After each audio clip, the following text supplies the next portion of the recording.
join me in the pledge? I Pledge allegiance to the flag of the United States of America and to the republic for which it stands, one nation under God, indivisible, with liberty and justice for all. I think first we have a proclamation, so.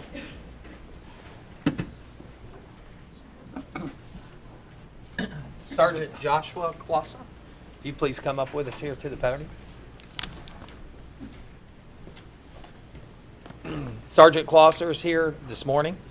I'd like to present you this certificate of appreciation. Sergeant Closser, United States Army. We thank you for your courageous commitment to serving our country, our country while supporting Operation Atlantic Resolve European Reassurance Initiative. Your bravery and dedication to the cause of freedom are to be commended. Clermont County is proud of you, and you're a grateful county. Salute you. We commend you for your service, and Godspeed. The Board of Clermont County Commissioners, this 19th day of September 2018, signed by Edwin H. Humphrey, the President, David L. Painter, Vice President, and David H. Ubel, a member. Sergeant, welcome home. You bet. Thank you.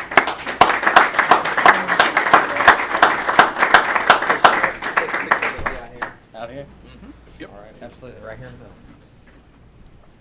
You can stand behind us, David, if you want to. I'll get there. Just Okay. 15 seconds.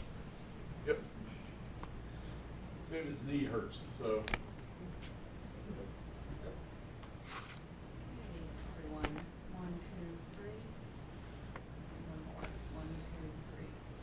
Thank you. If you would, for a second, indulge these people are here and what you did in the United States Army. Go to the podium. Absolutely. All right. Get you on film. David, it's his Commissioner. deployment. Deploy. Yeah. Well, to start, I've been in the Army in the National Guard Reserve for 7 years. I've worked at Clermont County most of the time, like 6 of it, so. I've done a mission in Washington, D.C. I've yet to leave the country, so this will be a new thing for me. And it's a pretty big mission. It's based in like 3 different places, so it's totally new. I really appreciate. There's a large amount to it, but it'll be all over Europe, and then some in the Middle East, and then back to Europe. So, Where are you from in the county, I take it? from Bethel, Ohio. Bethel? Yes. Good.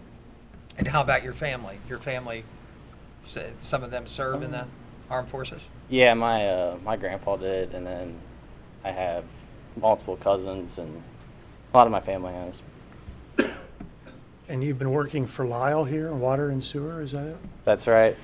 Correct. How long have you worked for the county, you said? Since 2012. So, Good. to now. And how long will this deployment be for? About around 10 months. 10 months. Good. Well, thanks we for wish you luck, and we hope that the good Lord watches over you and that you return safely again to your family. And All right. when you come back, you let us know, and you can come up here again. Alrighty. Alrighty. I'll tell you all about it. Okay. Hey, Josh. Thank you. Thank you. Very good. Josh, can you hold on just a second? I think, Frank, you have something for him? There you go. There you go. I'm Frank with the Veteran Service Office here in Clermont County. Alrighty. Wanted to give you a challenge coin and wish you well. Thank you. Hope everything works out for you. I'm sure it will. Appreciate it. And we look forward to when you come back. Alrighty. We'll do it all over again. Yeah. Sounds good. Thank you. Very good. All Thank righty. you. Godspeed.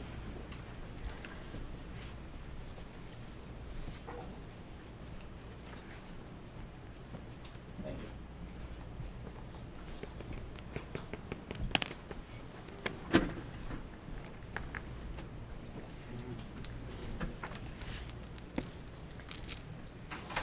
David, the minutes.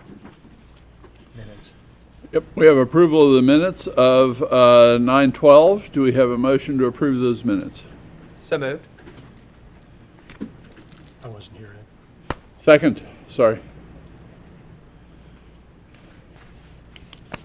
Mr. Painter, Yes. Mr. Humphrey, Aye. Mr. Ubel, Abstain. And we have Mr. Snyder here, President and CEO of Great Oaks, to chat with us a bit. Well, good morning. Morning. Good seeing you last night at the Works Good seeing you. Initiative, dinner. It was quite a celebration. I come to you today. Live in Clermont County. I live off of Kester Knoll. Judy sees me out walking along the road on 132. buddy. So I'm excited to be here because I think we do great things at Great Oaks and our Live Oaks campus.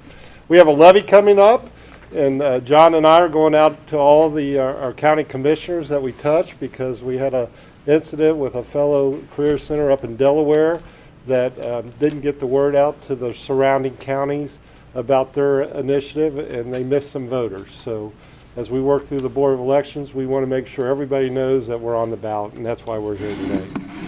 We're one of the, Counties you cover? well, great question. I'm going to show you that if this thing works. Let's go. There we go. So, Ed, when you're coming down from the state of Columbus, or from the Columbus, on the prime outlets, and you hit Fayette County, that's where our district starts. That is Miami Trace, number 30 in there. And then we go all the way over to Harrison, over in Indiana. So as you can see, Clermont County, we have the north half of Clermont County. Our partner is U.S. Grant that takes care of the 4 schools in the lower half. So in Clermont County, we have Batavia, West Clermont, Milford, Clermont Northeastern, and Goshen. However, Loveland touches that, also does Forest Hills, and we have parts of Indian Hill that also touch Clermont County. So we're vast. We cover 2,200 square miles, and we partner with these 36 districts across this area. Our 4 big campuses, Diamond Oaks over on the west side, Scarlet Oaks up north, and then Laurel Oaks is up near Wilmington, Ohio, and of course Live Oaks services most of the students that come out of Clermont County. Last year we served over 16,000 high school students and over 18,000 adults. So we leverage our facilities for adults. Adults have to pay as they go. The rest is done through our local tax, property tax, and state funding. We have 31 different career paths that we offer our students. And for example, if a program is not offered at our Live Oaks campus, we have students from West Clermont that are going over to Scarlet Oaks. We have students from Batavia that are going up to our Laurel Oaks campus to take aviation maintenance. Some of Sporty's employees or graduates of our aviation program. We go from firefighting to robotics and a lot more. In your packets on your desk is all of our career catalogs and all the different programs. One of that big number you hear, 16,000, actually we'll touch over 17,000 students are in what we call satellite programs. It's a Great Oaks teacher that's embedded into that school, and as that student goes through the program, we get credit for that. Programs such as Project Lead the Way in engineering, biotech, computers, and then we go all the way down to the 5th grade, and a lot of people don't realize that, and those are more career explorations. So we get into information technologies in the younger classes, and then career explorations. We're excited about that. How do we do our programming? So this is our strength, we believe. We partner with over 1,400 committee members that advise our programs on their curriculum, on the equipment we use. So if you walk into any of our programs, usually we believe we have state-of-the-art equipment that the kids get to learn on and get to leverage for their future. And as they go through credentialing, it aligns. We're excited about our results. 93% of our students are going on that have graduated are going on to their education, either to a 2 or 4 year college, and are employed and or both, and they're using the vocation they learn to help subsidize their college track. 95% of our employers that have hired our students would do it again, and we're excited about that. And then last year we had 174 students participate in our National Career Skills Competition. Josh just left, but one of the programs we run over at Live Oaks is an Army Reserve Officer Training, ROTC. And that's another highlight that 3 of our campuses offer to our students. So that is a student organization that our students can participate outside of their other schools. Now, a lot of people think if a student comes to Great Oaks or to one of our campuses, they can't participate in sports. That's not true. It's fun on Fridays to walk through our buildings, and you'll see all the different athletes wearing their jerseys for their competitive sports. Our economic impact, we had UC complete a study for us last year, and we return for every $1 locally generated through the 2.7 millage is about $42 million. We return $3 to that $1. So we have about $115 million impact on Southwest Ohio. We're excited about that because we believe we're a good return on investment for our local taxpayers. We're financed by that 2.7 generates about 66% and or 42 million of a $65 million program. 30%, which is about 19 to 20 million, come from the state, and that is appropriated to us by those students we serve. And then our federal government, federal grants are about 4%, which is less than about $3 million. Last time when we passed our levy, we renovated both Scarlet Oaks and Diamond Oaks. This time, we're going to renovate our Laurel Oaks campus and our Live Oaks campus. So this renewal, Clermont County will see a direct impact. Right now, we're scheduled to spend about 20 to 30 million on renovating Live Oaks. Live Oaks has the biggest opportunity with juniors and seniors. There's about 3,200 juniors and seniors in the Clermont County area that could afford us. So right now, Joe's right about 90% capacity. So we're going to have to add some classrooms and some different programmings that we're excited about. Live Oaks up at Wilmington, Ohio. We do have some students from Blanchester and Goshen headed up there. Same thing. It's the two fastest growing campuses in our 4 campuses. So we want to see some additions and keep that going. So our challenge is a 2.7 million. It's our only source of local funding. We've been running that since 1988, excuse me, and we've renewed it 3 times. We're coming back for a renewal, and we want to make it continuing. So instead of doing a 10-year period, we want to continue that into eternity. And the reason we want to do that is that we've shown we can live within those means. It makes sure that the 12.5 state share stays locked in, and we think that's the best value for the community. So this is a renewal. It won't increase local taxpayers' dollars. This is our executive summary. This is for Dave Painter because I know he's been on a school board and he loves looking at numbers. So Dave, there's our numbers, and this is where it shows we drop off. If our levy doesn't pass, it drops off in 2020. We, like the state, keep a rainy day fund of about $30 million, and that gets us through the year. If our levy shouldn't pass this year, then it gets us through the 2019 for completion. One of the questions that comes up, what happens if it doesn't fail? Well, then that burden is shifted back to our local schools.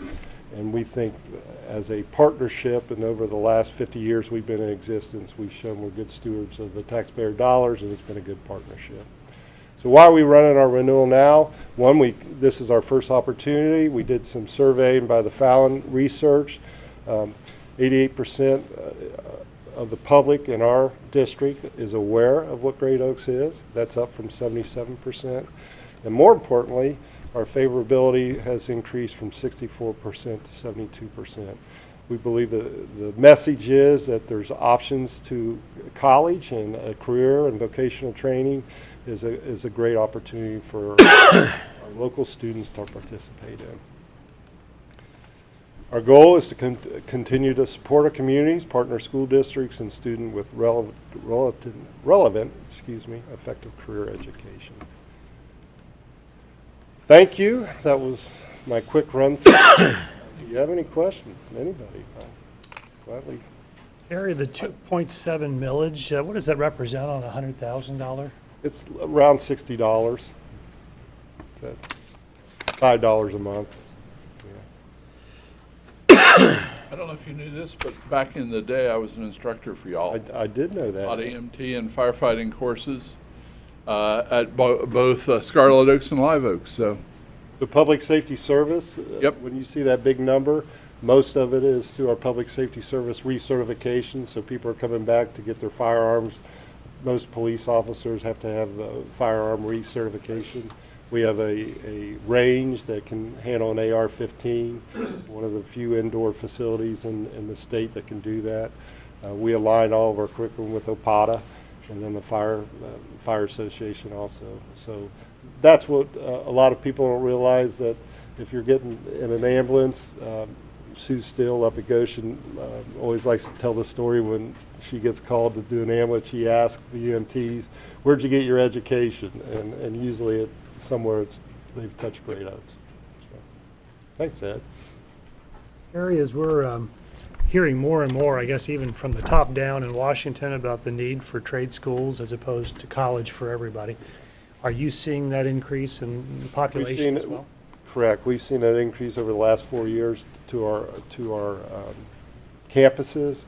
Adults lagged. Anytime the economy usually picks up, we see less, but this year we did see an increase in our enrollment there. What we see, Dave, is more is our part-time programming. If you need a short certificate, if you need some certification in Excel or Microsoft, you could come back. Welding. We have a lot of employers that will send over good employees that they want to get into a different field. They don't need a year-long course, but they'll come and do a short 42-hour course or 84-hour course in welding and go back. STNAs, state-tested nurse assistants, another example where healthcare, all your nursing homes are struggling to find that need, and so we have constant need for those classes. Good. Well, I hope to get over there to sign up for your welding class here soon. So. It's a great class. Yeah. my son took welding classes. It's a good one. The other thing in the report, and Dave, I saw you paging through it, it does show the return on investment for our adult programs. So an HVAC person that pays about $10,000, they'll see a 250% return within 5 years. So there's no debt. They're making about a $60,000 a year salary. And think about that when most college kids go to college, they come out of college with a debt and what their salary level is. So there is an education on helping the public understand. The other thing that report shows, and those are adults, but for our high school students, we pay those fees, and that's so you can calculate, Dave could, I can't, but calculate return on the investment on a free education and getting into those fields. The third thing that we educate our students about, that it's a lifelong learning track, that what you learn today won't be there 5 years from now.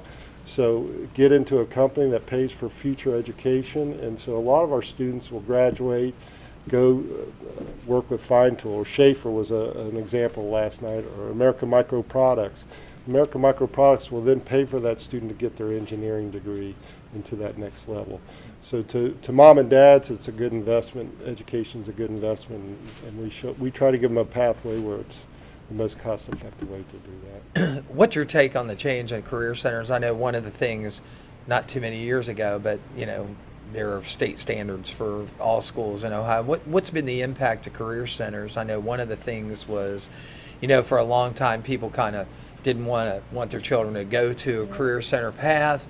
Then it became a lot of people went to a career center path, and then to uphold the economic, the educational value standard of the school, it's become harder for just any child to get into a career center. What do you see the impact of state testing? The goal is ultimately the success of the student, and it does a disservice if a student's not on track to graduate in the 2 years they come to us. So about 10 years ago, we said, here's the minimum standards they need to have to come to our school so that they're on track to graduate. That doesn't mean we can't help that other student that needs a holistic approach to get them over the line. But I think that's been the big difference. So we want to make sure we got the right student in the right program, and they understand the career path that takes them. I'll be honest, we have some students that will go 2 years through an automotive program and say, I don't want to work on cars the rest of my life. But they have that to fall back on. And it's better to learn it here than to spend $10,000 or a college education and say, I don't want to do this the rest of my life. So that, I think, is the benefit, Dave. I I answered your question. No, you did. You But did. there's always that challenge of perception that the bad kids go to vocational schools. Well, that's not true. Some of the numbers I showed you were national contenders in our programs. We had a young man from Princeton that he started his own company. He's working for a company that's paying for his UC engineering degree.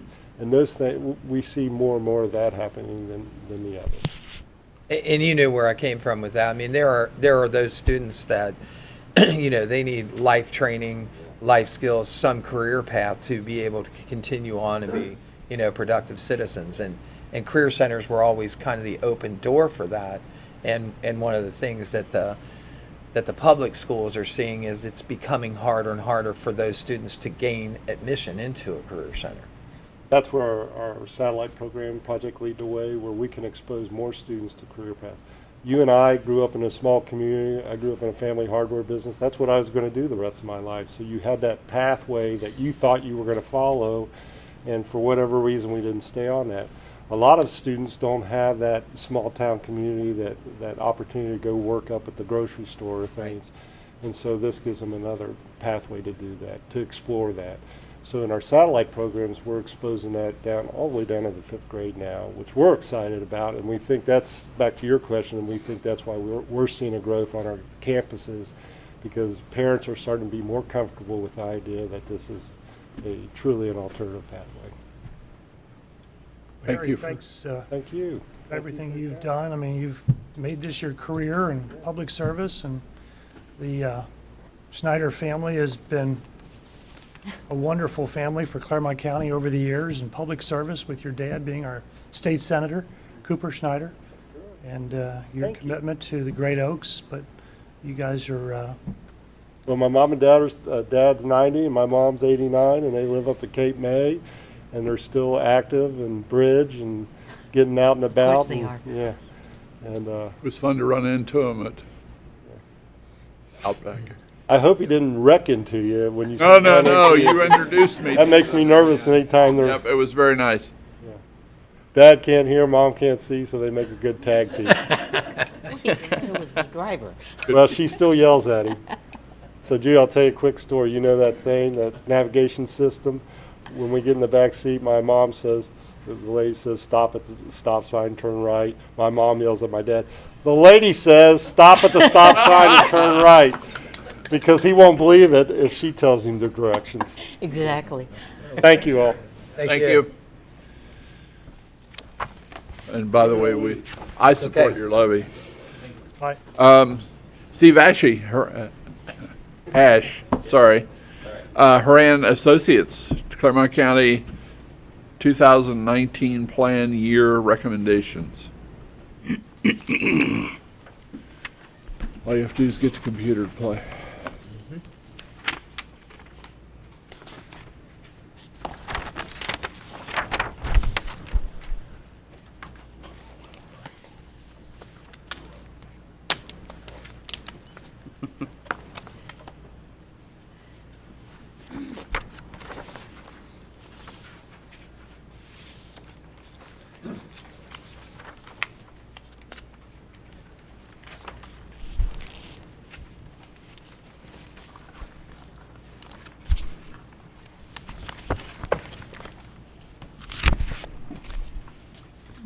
Good morning.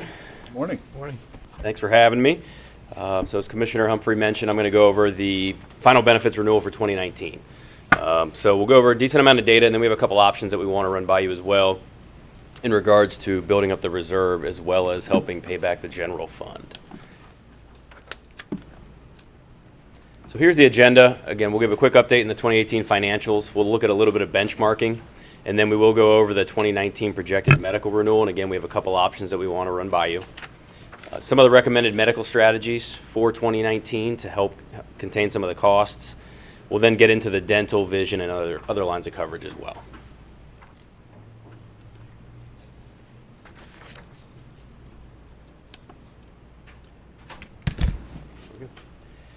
So this chart probably looks familiar. I try to bring this out every time I come. It just gives an update on how the plan is performing The area that I focus on is more in the bottom right. It goes over every month and the claims, admin, et cetera. Right now, the plan is performing at about 112% of what was expected, and that does take into consideration $96,000 received in stop loss reimbursement, and this is with data through June. So the plan is running a little bit higher than we would have wanted.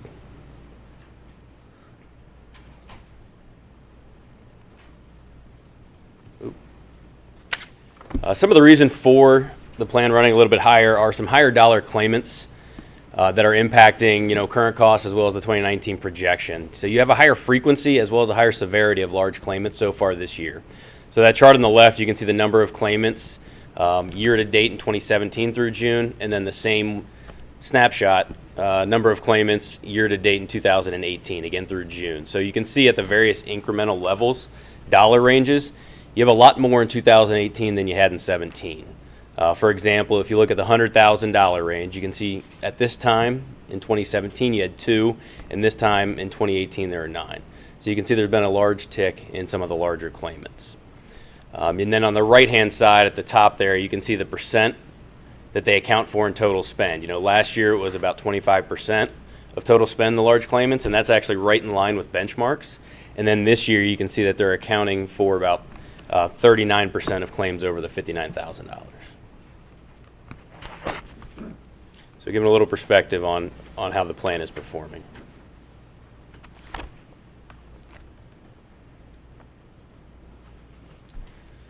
As I mentioned, we want to get into benchmarking a little bit. So we look at benchmarking by plan. Haran is part of the United Benefit Advisory Group, and with that there's about 17,000 plans that are reported for benchmarking purposes. So we looked at the industry in which Clermont County is in, and you can see on the high deductible health plan with the benefits, they're actually right in line with the benchmarks. You can see we look at the deductibles, co-insurance, and then the out-of-pocket maximum. Deductibles right in line, a little bit higher, but your out-of-pocket maximum, so the worst-case scenarios are actually a decent amount lower than the benchmarks in that plan. So with that, we also like to look at the cost share. So how do the benefits stack up, but in regards to the total cost per employee, and then what is the employee paying? So on the left-hand side, you can see that's the total plan cost. You look at it by single, employee child, employee spouse, and family. You can see that you're actually below the benchmarks on the high deductible, which is great. And then on the right-hand side, you can see the employee cost share. The employee cost share from a dollar perspective, as well as a percent of the overall rate, is actually significantly lower as well. So you're able to offer some nice benefits with that high deductible health plan. This next piece, this just looks at the PPO plan. So a little bit more to look at in regards to the benefits, because there's also co-pays in addition to those deductibles, co-insurance, and out-of-pockets. So you can see on the left-hand side, it goes over those pieces of information. And then on the bottom, you can see it goes into the deductibles and out-of-pocket maximum. So pretty much in line with everything outside of the actual deductibles on this plan. The deductibles are a little bit higher, but again, the worst-case scenario for anybody that has a really bad year, it's right in line with the single at $4,000, the family at $8,000 out-of-pocket maximum. On the right-hand side, that just goes into the prescription drug program a little bit. You can see those are in line with the copay benchmarks. So on the PPO plan, again, we also like to look at cost. Again, on the left-hand side, total plan cost, you can see is below the average. So overall, the plans are performing better than the benchmarks. And then the employee cost share, again, you can see from a dollar perspective and a percent perspective, they're actually pretty significantly below the benchmarks. So it just gives you an idea of how your plans stack up.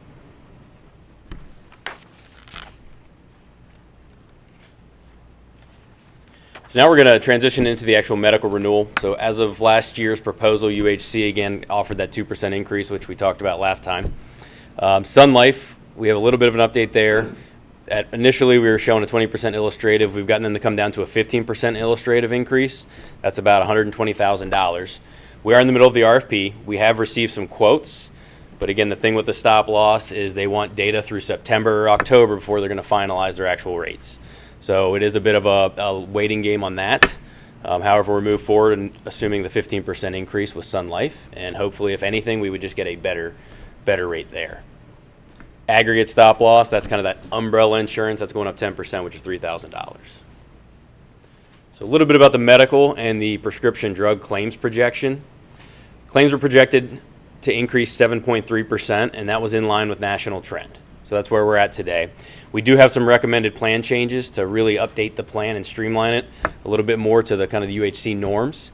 And that brings the projected increase to about a 5.2% overall for the claims. So all in, claims, admin, stop loss, it was about a 4.1% total increase. However, due to the state of the reserves and past borrowing from the general fund, we do want to talk about two different options with you. So at this time, we do want to recommend renewing with UHC. Stop loss, we're still waiting on that to be finalized. Hey, Steve, on the stop loss, I know we discuss this every year, but that's the only time we ever discuss it. But that's if the claims get beyond, and we're self-insured up to what, 200? It's 300. 300. So over 300, then the stop loss kicks in. Correct. And that's per claimant. Per claimant, yes, exactly. That's the specific stop loss part. The aggregate is if you are ever to spend more than you would have, 125% more than you would expect it all in. That's when that insurance kicks in. Yep. Thanks. So before we get into those two additional options, we just want to quickly review the recommended medical strategies to help keep costs contained. When I was out here last time, we'd mentioned when we moved to UHC, a few of the things that we had noticed is your plan was just a little bit outdated. You know, we hadn't made a carrier change in a really long time. So over the course of, 14 years, carriers tweak things here and there just to make the plans more competitive. So what we did this current year, what we have done is when something was brought to our attention that may not have matched what Humana was doing, we've tried to make it as easy on the members as possible. And we've been making exceptions to the plan to try and, again, make that transition to UHC as easy as possible. So what we want to do is just be very clear and upfront about the changes this year, about some of those underlying plan changes, and just let people know that we are going to go more to the UHC norms to help align the plan to really a bit more of an updated plan design, as well as containing some of the costs. So a couple of things we found throughout the course of, allergy shots covered in full. We do want to keep that for 2019. Virtual visits, that's where you can kind of Skype a doctor.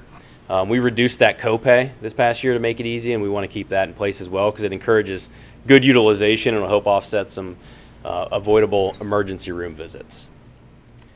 One of the other plan changes that we do want to make is vision exam or refraction covered under the medical plan currently.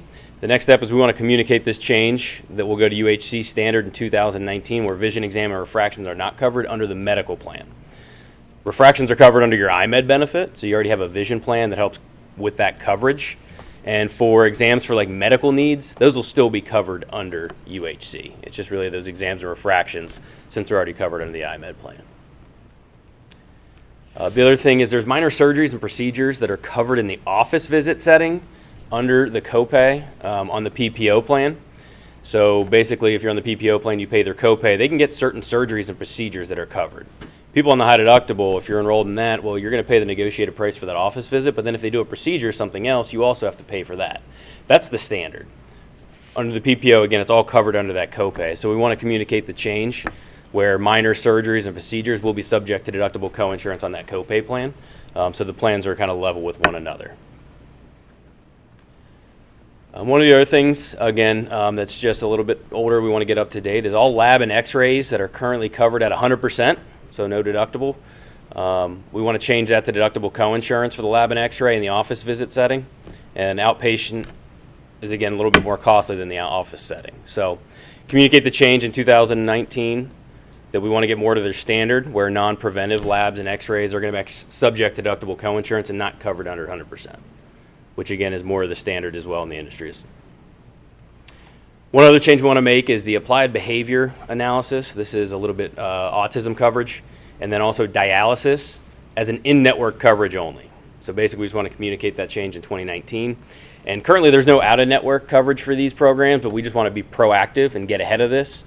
Just in case anyone were to go out of network, it's extremely expensive, and because there are plenty of in-network options, we just want to make it so the in-network is going to be covered. So again, no current utilization on that piece, just being proactive there. So again, some changes, we wanted to limit the impact on plan changes to members this year, knowing that we went to UHC last year and made some of the changes then. Go back just a second on this lab and x-rays that are Yep. currently covered at 100%. Correct. And just expound on that a little bit. I see that communicate the change is where non-preventative labs and x-rays will be subject. Yeah, so currently you could get a non-preventive lab or x-ray for certain services and it would be covered at 100%. on the PPO plan. So the standard is members would have a deductible and coinsurance associated with that, so that's what we want to move to. So if it's a preventive lab or x-ray, those will still be covered at 100% like they should be.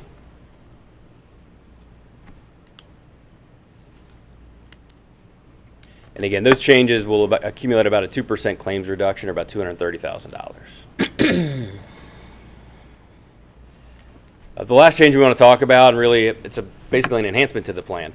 UHC has a program where they partner with the Christ Hospitals. Their shoulders, joint, and spine bundling program. And essentially what this is if you choose to go to the Christ Hospital for something that is covered under like a shoulder, joint, or spine bundling program, such as a knee replacement, shoulder procedures, and we'll have a full list of those procedures. If you go to the Christ Hospital, you'll actually get a lower deductible. So you'll actually pay a little bit less money. And that is because the Christ Hospital has they've struck a deal with UHC, or UHC struck a deal with them. So we're really going to provide them a little bit better pricing. So ultimately it's going to reduce the claims for Clermont County, plus it's going to reduce the deductible for the employee. Plus there's about a concierge kind of service that goes into this. So if somebody was going to get a knee replacement, they would engage with the Christ Hospital and they would kind of schedule everything, soup to nuts, with the rehab, the procedures, all of that. It's going to come under in one bill as well. So it's a lot more transparent for the employee as well as Clermont County. So we're going to offer this program in 2019. So if members want to engage, they can. They don't have to. So it is a voluntary program. If you still want to go to, Beacon or somewhere else, you absolutely can do that. We just like this program because it can save some money, and it also can help the employees out and kind of in a time of need. I was able to negotiate with UHC, and this program would typically cost $10,000 to add on, but they're willing to give it to us at no cost in 2019. So it's about a $10,000 value. So you say lower deductible for the employee. I mean, Correct. currently it's $3,000 per employee or $6,000 for a family. Mhm. So it would drop those total numbers? Yeah, so basically $2,700 or $5,700. And we can only do $300 because if we went more, it would take it below IRS minimums, and then we would start getting into issues with taxability and the HSA.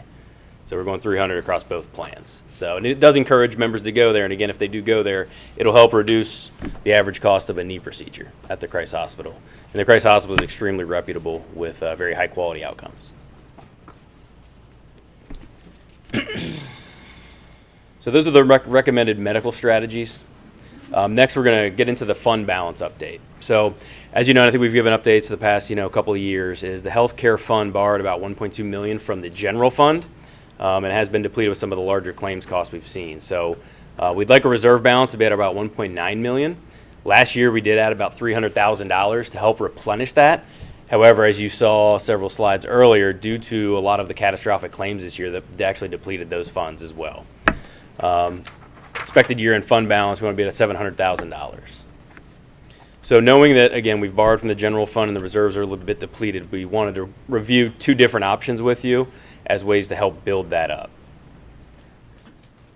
This first one outlines the total costs and premiums for the employees in the departments if we added a $300,000 onto the projected increase to help build the reserves as well as pay back that general fund.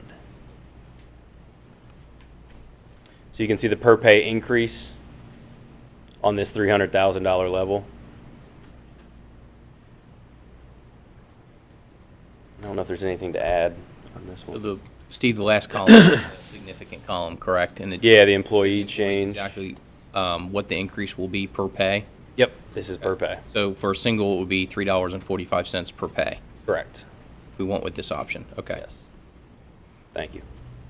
Yeah, and that's again, the top plan is the PPO plan. You can see that blue bar. The below that is the high deductible health plan.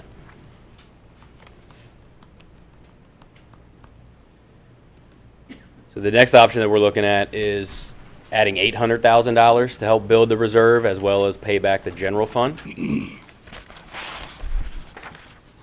you can see on this one, if you look to the far right, again, the employee change per pay at about $4.90 if you're on that single plan. Steve, this would assume that you're a non-tobacco user and you go to your doctor, correct? Correct. Okay. Correct.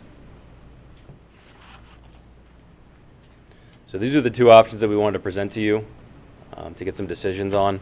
Again, to help build that reserve back up, and then also replace some of the money from that general fund. Yvonne, if you wouldn't mind, can you just talk about the Healthcare Advisory Committee and what their feelings were and the discussions you've had? Yes, so these two options, the $300,000 option is actually similar to what we put into place for 2018. When we put it into place for 2018, we assumed that $300,000 reserve would be over a period of 3 years, and it would build the reserve back up. Obviously, we did not know that there were going to be catastrophic claims to the amount that we have had this year, and we did not realize that the $300,000 would be depleted and that we would have to borrow from the general fund to the extent that we did. So now, if we continue on the same path that we did for 2018 with the $300,000, it means that we would have to do that for a period of 8 years to get to where we wanted to be. And that would be if there's no more years with catastrophic claims. If we go with option 2, the 800 reserve contribution, we're anticipating it would take 3 years to rebuild the reserve fund to where we need to be, and also to repay the general fund. So we have provided these solutions to the Health Advisory Committee. And by the way, there are 12 members on the Health Advisory Committee. That would include myself, Mr. Eigel, the Assistant County Administrator, Suki Sheets, and also Mary Raines. Of the remaining 8 members, 5 of those have agreed that they believe that option 2 is the option we should go with. 2 of them I've had no response from, and 1 of them abstained.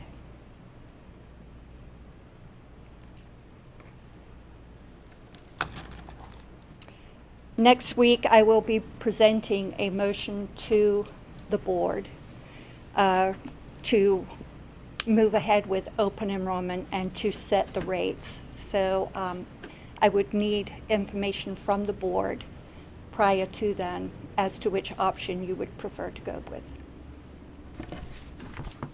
We can discuss that now. Thank you, Yvonne. What do my fellow commissioners think? I kind of think the 800,000 paying it back in 3 years is a good thing. And we've had 5 of the 8 non-management folks come up with that, so I think that's what I would support. Mr. Manager, Mr. Ubel? Steve, just to get a question, you and Yvonne might be able to ask. Tell me what's the best scenario for us to save the most money. What is the desired outcome of us as a insured body? If you could pick something and say, we're going to incentivize this outcome so that it lowers our cost, what would that be? Would it be that no one makes a claim in the whole year? I mean, what is that? I mean, avoiding those large claimants, you can see those spike drastically, which help drive costs. But it's kind of a balance, because you also want to offer a competitive benefits package, and you want to make it affordable as well. So there's a lot of things we could do to save a lot of money, but it might not make the employees happy. So for example, if we eliminated the PPO plan and we said we're only going to offer this high deductible health plan, it would save a lot of money. Well, what I'm asking, impact. I'm asking that question probably from a little different angle. What can the employees do as a group that helps this situation? That's great. A lot of times we're always managing from this side, but we don't go down to where the actual cost is incurred and say, okay, what can they do that helps with this situation? Yeah, no, that's a great question. And it's really just being wise consumers of the health plan. So instead of, if your doctor says, listen, I need you to get an MRI, go to this hospital, ask them, can I get that independent practice? Can I go to, I'm drawing a blank, ProScan. ProScan, it'll probably be a fourth of the price. Is that an option? So asking questions, asking for generic drugs, utilizing the tools that United Healthcare has. So they have cost comparison tools. So instead of just saying, all right, I have a knee replacement, where can I go? You can look at various hospitals to figure out the different pricing. It's calling the nurse line program through UHC to say, hey, here's my symptoms. Do you recommend I go to the emergency room, or do you think I can wait, go to the urgent care, or wait to go to my primary care physician? So it's really just, again, asking questions, thinking through things, and just trying to find the lowest cost options that are there. So there's a lot of tools that are out there that can help you do that. And how can I identify that to the consumer, and how can I incentivize that so it makes it convenient and worthwhile for them to do? So we're trying to do that a little bit with the plan. So the Christ Hospital bundling program, we're trying to incentivize them by lowering their deductible. So going to a lower cost option. We reduced the copay on the virtual visits program. So we're trying to encourage people to do that because it's a lot less costly than if they were to go to the emergency room. So we have the other program in place is the provider tiering. So we did it with specialty doctors. So you're trying to drive them to the highest quality, lowest cost doctors by giving them a lower copay or a lower cost share. So we're starting to do that within the plan to try and help engage and incentivize individuals to do that. And the advocacy program that UHC is providing for us for free next year will actually help with that. It will. Because one of the things that just pushes me here is just the fact that there's all this information available. The ultimate consumer is the person that actually needs the medical, exam or needs the medical service. But it doesn't seem like, and I may be naive like that, it doesn't seem like we've really educated them in what they can do by using that service. And I don't know if you thought about that. Do any of these programs involve an incentive for employees, to, if they follow those guidelines and they do it specifically over the year, that their particular cost is less than, then this is what the incentive for that is, I mean, just a thought. Usually when you're trying to bring your costs down, I mean, it's very, very clear here that the average person that uses this service doesn't really consider everything that you just talked about. Right. They don't. I mean, healthcare can be confusing. I mean, it is. We're trying to bring transparency to it, trying to, tweak the plan to drive better utilization. We're trying to educate on those UHC tools. So at open enrollment, we try to get out there and tell people about it. But it's kind of hard when you hear it kind of once a year to then remember to use it when you have. So I know Yvonne on a monthly basis sends out different communications reminding people of these programs. And it is one of the struggles that honestly every company, every county, it has. Okay. Is And before I would adopt an option 1 or an option 2, I'd really like the opportunity to look at it a little further. Yeah. And one of the things that, with the Christ Hospital bundling, it's just the first layer of bundling. Right. So this is the first program that is out there that is bundling.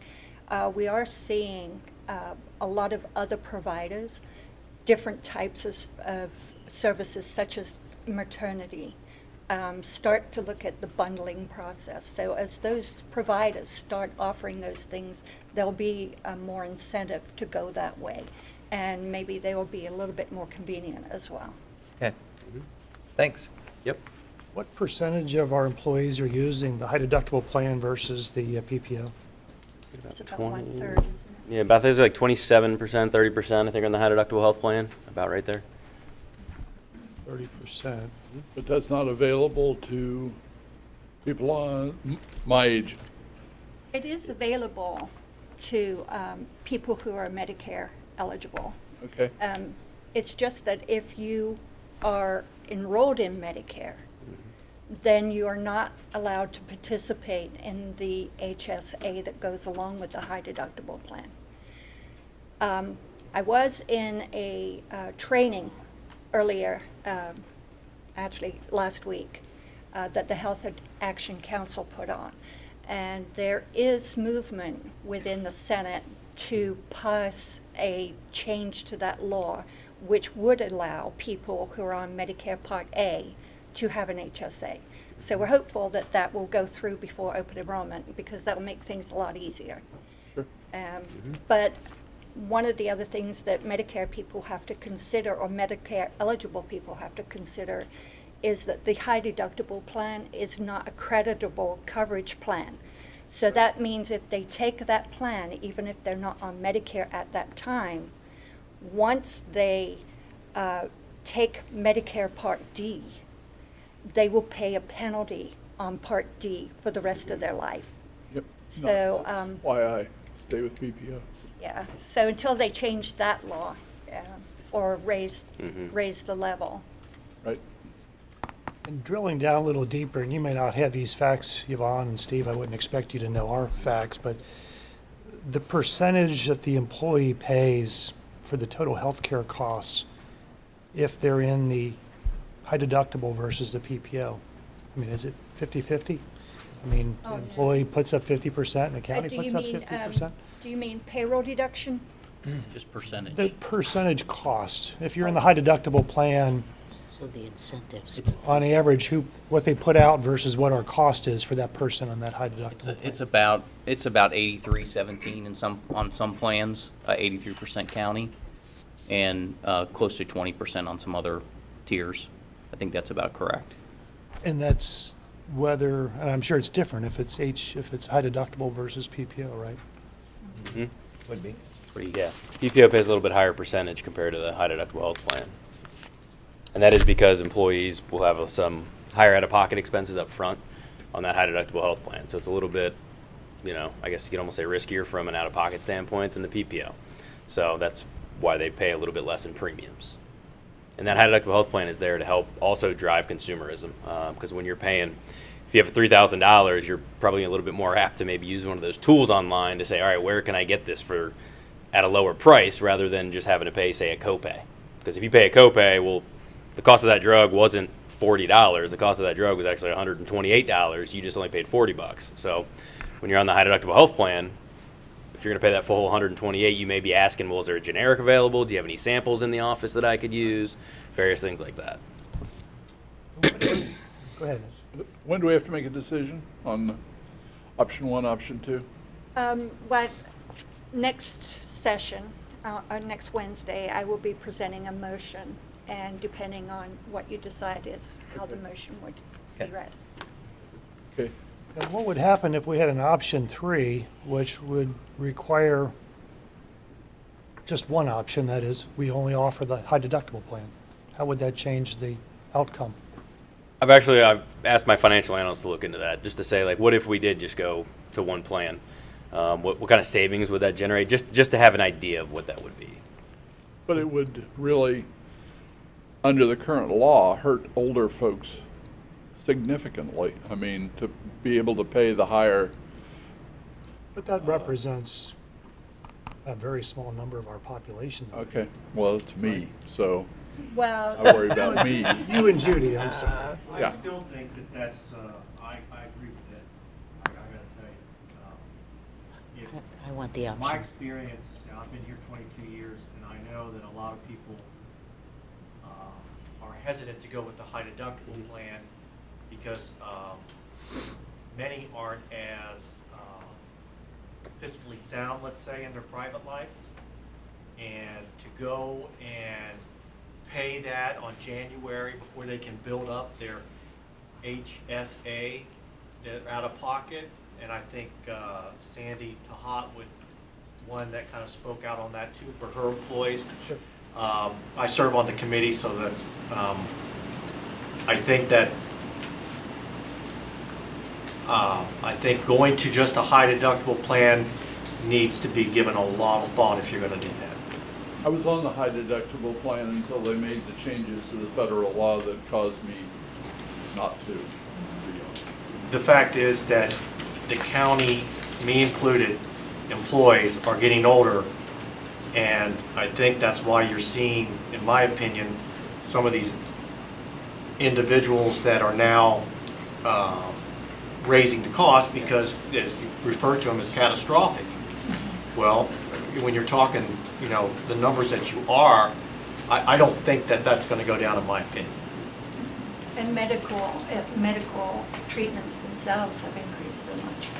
The And cost of medical treatment. I was one of the 5 individuals that suggested the option 2 because people are going to need to pay for what they use. And we need the general fund not to supplement our health care. And the other 5 people, I believe, felt the same way, that if we do another 300, option 1, it's going to be a Band-Aid, and we'll be looking at it every year. in my opinion. So we'll discuss again next week. You've got some more you were going to go over, Yep. right? Yep. Yes, yeah, a few other items. I was just on that one issue. Thanks for the questions. Just some additional changes and reminders, really, that we went over in the last meeting. But UHC is upgrading Clermont County to their Advocate for Me customer service platform, which Yvonne mentioned, which should help with some additional consumerism pieces, and having an advocate there to call and engage with. Clermont County is going to allow employees to partner with other HSA banks if they wish. We'll continue with the primary care incentive as well as the tobacco and non-tobacco rates and the spousal surcharge. So just a few reminders there. Next, we're getting into the dental renewal. Dental Care Plus administration is under rate guarantee until 2021. But the projected costs have decreased since the last update. However, they still projected to increase overall. And you can see in that chart, they're projected to increase about 5.7%. It's about a $28,000 increase overall.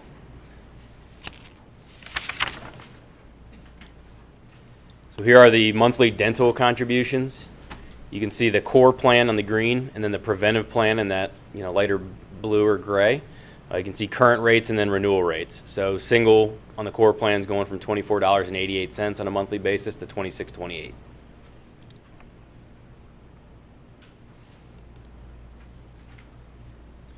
So the vision renewal, we touched on this last time. Through the Health Action Council, you do have access to an IMED plan that's actually better benefits and slightly lower rates. So we are recommending that we move to the IMED plan through the Health Action Council.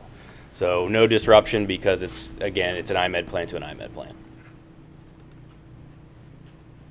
This is a quick outline of the benefits, just kind of showing where the plan enhanced. You can see those are the ones that are highlighted in gray. So again, a little bit better plan at a better price. So again, we do recommend making that change. So ancillary renewal and recommendation, your voluntary life, your basic life, and your long-term disability are up for renewal at 1/1/19. We did conduct an RFP. We received several quotes, but the most competitive were from Lincoln Financial Group, LFG, and Voya. Lincoln saved $4,600 below current, and it was guaranteed for 3 years. Voya, we actually got them at $5,200 below current. They also guaranteed it for 3 years, and they're also offering a $5,000 tech credit to help offset any expenses of making those changes and setting up the systems. So we are recommending the move to Voya, matching the current plans as closely as possible. And when I say that, it's just all the high-level benefits are going to be matched. It's some of those underlying philosophical type things by carrier that might be just a tad different. But we are going through that with a fine-tooth comb. A few other benefits. You have Charge Snyder and the FSA. That renews 1/1/19. I did receive confirmation, no change there. You have Tri-Health EAP renewing 1/1/19, just waiting on that one. And then the P&A group, they're your COBRA. That is a rate hold. Steve, real quick, on the HSA or FSA, the employees can use any provider that they choose, correct? On the HSA, correct. Yeah, FSA will still be through Charge Snyder. All right. So next steps, decision on medical option 1 or option 2. Just wrapping up that stop-loss RFP and getting some final decisions. We're hopeful we can maybe get some additional savings there. IMED and Voya implementations, which are well underway with HR. We have the benefits fair scheduled for October 18th. That's where we invite different vendors in to provide some insights and education to all of your team members, or not team members, employees. Open enrollment is tentatively set for October 26th through the 12th. The 12th is a holiday. Okay, so we'll tweak that. It did change. Okay, so it'll be around that time frame, late October into November. That's what we've done in the past. Something else, Steve, what we could do, and I know the county benefits financially for everybody that gets on the high deductible plan. And 30% are on it today. And I remember when we started this 4 years ago, we incentivized everybody with $1,000 for an individual maybe and $2,000 for the family to fund their HSA account. And we haven't done that since. But if we were to do that again, We still have a. do we still do that? Yeah, Still I don't think it's quite at those levels. I'm drawing like 600 and 612. Yeah. But we stopped for 1 year. We did. And when we did that, we saw people migrate back to the PPO plan. Yeah. So we went ahead and contributed again the following year, not at the same level, and then people started moving back. Yeah. So I think when we started, I don't know, Yvonne, do you know what the percentage of people on the high deductible was, when we started the program versus now? I think it was at 25% Yeah. in the Sounds first about right. year, and then it dropped way down. When we took away the incentive? Took it away. The incentive. And then the following year, when we put it back in, it went back to the same level as it had been. Okay. And now it's gradually growing. Mhm. And I see when we have new hires that come in and they go through new hire orientation and they go through the benefit portion of new hire orientation, a large number of those go with the high deductible plan when it's explained to them what the benefits are of that high deductible plan over the other plan. The majority of them go to the high deductible plan. But as we're not hitting everybody in the county for new hire orientation, we're only hitting BCC employees, and a handful of people from the other offices come. The more people that we could get to the new hire orientation, the better off we would be, actually. Could be education. Yeah. And that's when they're making the plan choices within the first 60 days, so that's the time they need to educate the most. Thanks, Steve. All right, thank you.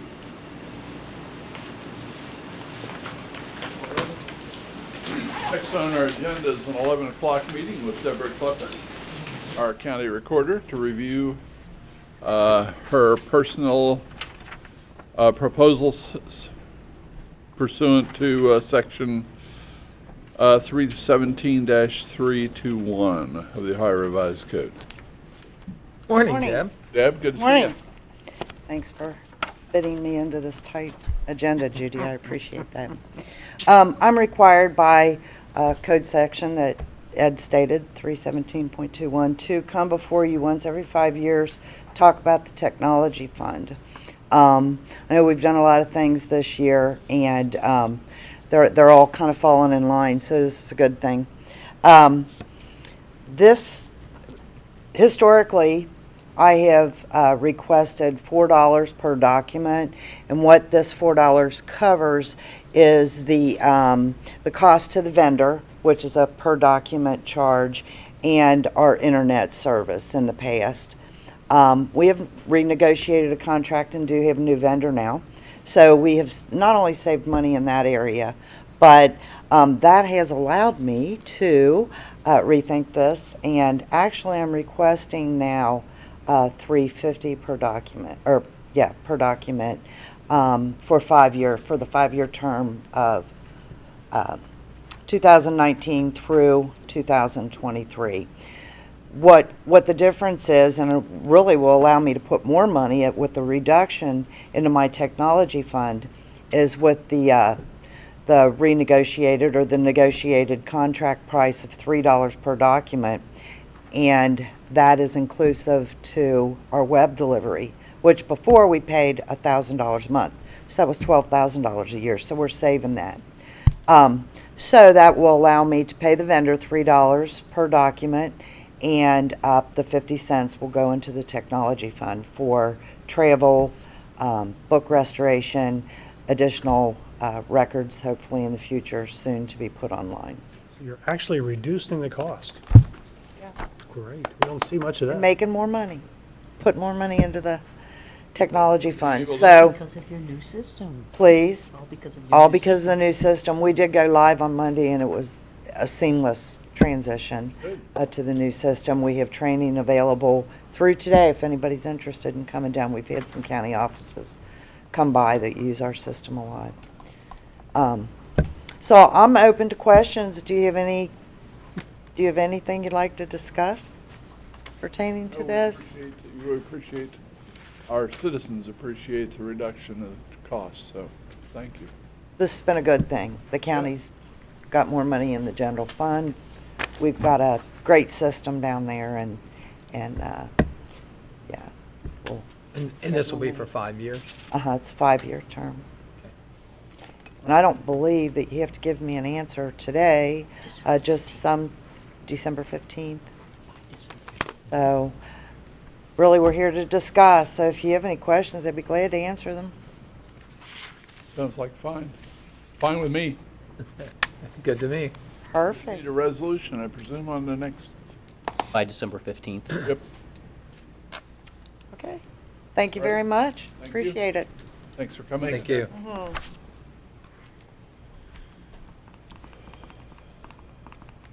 We're going to do the staff discussion of IP phones at the end. Yes, sir. Okay. So we have a consent agenda that was prepared and sent to us on Friday. Are there any items that need to be pulled from the consent agenda for further discussion and consideration, or may I have a motion to approve the consent agenda as a whole?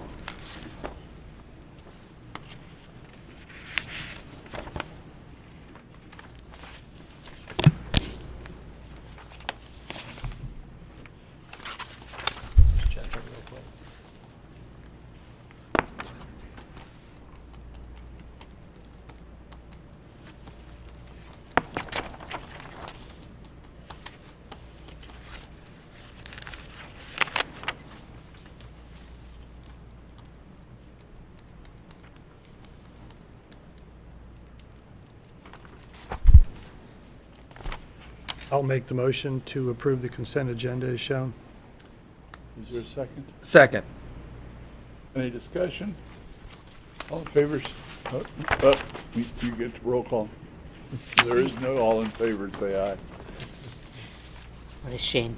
Mr. Ubel? Yes. Mr. Painter? Yes. Mr. Humphrey? Aye. The non-consent agenda starts on page 6 with item 11.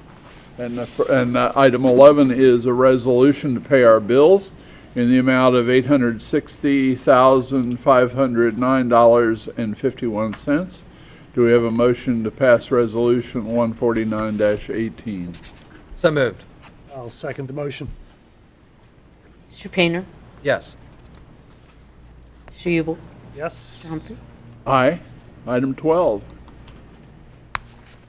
Morning, I'm Lyle Bloom, Director with the Clermont County Water Resource Department. Item number 12 is a recommendation to terminate the contract for maintenance and repair of the water and/or wastewater systems and appurtenances between the Board of County Commissioners and Schweitzer Construction Company out of Cincinnati, Ohio. This was ratified by the Board of County Commissioners on August 22nd, 2018 for items 6 and 7, which are for pavement and yard restoration items. For an estimated total amount of $290,750 based on stated estimated quantities and the bid specifications upon mutual consent of the Clermont County Water Resources Department and Schweitzer Construction Company, with a termination effective August 25th, 2018. The contract again was awarded on August 22nd. We had a kickoff meeting with Schweitzer on August 23rd. To discuss go over the scope of the contract and the work that would be involved. Their interpretation of the contract documents and our interpretation of the contract documents were very different. And it appeared that with the additional items that they thought that they were going to be due payment on, that they wouldn't actually be the low bidder for the contract. We discussed this with the prosecutor's office and thought it would be best in everybody's interest if we just both mutually agreed to cancel the contract. The next agenda item would be to add this scope of work to the current contract with Utter Construction. Historically, we bid this contract out about every 2 years, and to the best of my knowledge, it's always been the same contractor that has items 1 through 5, which is the labor and equipment rates to do the emergency repair work. And then items 6 and 7 is the restoration work that would occur afterward. Typically, like I said, it's always been the same contractor that has both items. We thought it would be a good idea to try to bid them separately, see if we can get more competitive bids, which we thought we were getting. Hindsight's 2020. It doesn't appear it's going to work well if we have 2 separate contractors working on that type of work. We have mutual consent. Yes. Everyone is in agreement that this is the best thing to do. Total contract price in the two added together? The 2 added together, let me see if I have, 766 is on the next page. Yeah, once we add that scope of work back into Utter's contract, their total contract amount will be just under $767,000. And so their original contract was, 300. they got? Yeah, it was 300 and something thousand dollars. But this is in accordance with their bid, too. Correct, yeah. So this is a higher number for Utter, but is lower overall because Schweitzer had other things they were going to add. It was gonna be a They were gonna- contentious, very long, 1-year contract Yep. with them, and they were gonna argue over pay items and want additional payment for traffic maintenance, for additional saw cutting, Flaggers. for the flaggers. If, let's say Utter did the repair work on a water main, and they overfilled the hole with gravel, and Schweitzer had to remove some of the gravel to get it to the correct elevation to put the pavement down, they would want payment on that. It was going to be very contentious, and right now we've got over 100 different work orders for restoration, whether it's pavement or yard restoration throughout the county. And it's very important that we have this contract in place and that we have a good working relationship with the contractor, because it really impacts our customers and the residents if the work isn't done properly. And it's estimated. Correct. These are all estimated quantities. Utter's prices for yard restoration were actually lower than Schweitzer's, but Schweitzer was much lower on the pavement restoration, and that's why their overall bid was lower than Utter's on the thing. So if we do more yard restoration, we'll be better in the long run also. It just depends on where our water and sewer main repairs are needed, if they're in the pavement or if they're in yards, and what all's involved. So when we're talking about item 12, the only thing that's under that purview right there in item 12 is just to cancel the current Schweitzer contract for pavement and yard restoration, and this is a mutually agreed cancellation of a contract. Correct. Okay. Okay. Any other discussion? Lyle, is this the first time we've separated them? I don't know if you've said that already. Yes. I think we've bid it in the past to allow that opportunity, but never had the scenario where we've had two different contractors. So yeah, this is the first time. So do we have a motion to approve item 12? I'll make a motion for item 12. Second. Any discussion further? Judith? Mr. Ubel? Yes. Mr. Painter? Yes. Mr. Humphrey? Aye. Item 13.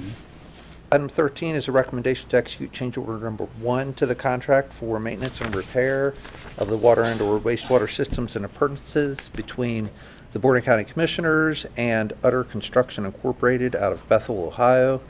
This is previously ratified by the board on August 22nd, 2018, and represents an increase in the amount of $428,111.50 for a total adjusted contract price to date of $766,697.90 for additions, deletions, and/or modifications thereto as defined therein, and based upon the stated estimated quantities and with no adjustment of the contract duration, and contingent upon the release of the required purchase order. Okay, do we have a motion to approve item 13? So moved. Second. Discussion? Yes. The 428, 111.50, is that the actual bid price that Schweitzer gave in their original bid? No, that is I mean, Utter's that Utter gave in their original bid? for, yes, for the item 6 and 7, yes. Yes. Okay. Since this is being added as a change order, do we have an independent estimate on the amount of this change order? My question here, I guess my concern is that, with bid and fixed price construction for many, many years, there were things that were in my wheelhouse and there were things that weren't, that I had to go out and subcontract. So when a bid was broken in two, I might get really pencil sharp on one portion of it, but on another portion of it, I throw a number at it, which we always call a plug number, which means if I get it, I can do it for that. My concern here is that since they knew it was being broken out and bid as a separate item on a contract, that the 428 The 428.1150 may not be competitive by any means. Do we have an engineer's estimate that shows that the 428.1150 for this particular scope of work, just for this yard restoration, is competitive? We had no other bidders. Alternatively, is this in alignment with the previous contract that we had that would, It is comparable to what we've seen on previous contracts. Again, My thing there is if Schweitzer so it bid kind of it, lowball, highballed is what you're saying? that's exactly right. That's exactly right. It's you know, it's one of the things. Usually what we would have is we would have an engineer's independent estimate that says this scope of work, this piece, Schweitzer bid at 290, really should have been something that's this, and that's why we're justified in handing it in a change order to the contractor at 428. I mean, for me just to look at this and say, I'm going from a $290,000 scope that this particular company says, oh, we don't want to do that because we're going to nickel and dime you to death on all the extras. For another company to come up at almost $200,000 higher and us to say that represents a competitive price, I'm not convinced. well, if I take Schweitzer at their word that they didn't include traffic maintenance in their contract, that they were expected to be paid $49 an hour per flagger, and paving work, pretty much every job's going to require 2 flaggers. And Utter has that included in their bid prices.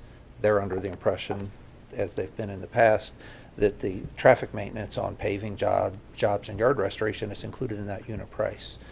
Then the two dollar amounts come together very quickly, and actually Schweitzer becomes a higher bid. If we were to pay it. Well, I'll give you, for instance, when, and I'm just, I haven't seen this contract, I'm just trying to get my grips around it. Utter bid this contract for well knowing that there's 2 different pieces to it. If you get one piece, you're going to mobilize and have people on the job site to do the job. If you get the other piece, you already have people on there. But if it's bid separately, you have to take a look at that as I may get one and I may get the other. I may get to mobilize once, you know, I may not get mobilized once on just this smaller scope of work. Now they're getting, you know, a large contract increase here for well knowing that they've already mobilized for the work. Now they're going to be there doing the work, and now they're going to do the restoration while they're there. You know what I mean? Is this really competitive? So David, maybe what you're saying is actually have them bid it as one package, knowing that they can't go either way. Right. Bid it as one package, which may end up being lower than the extra 428. Correct.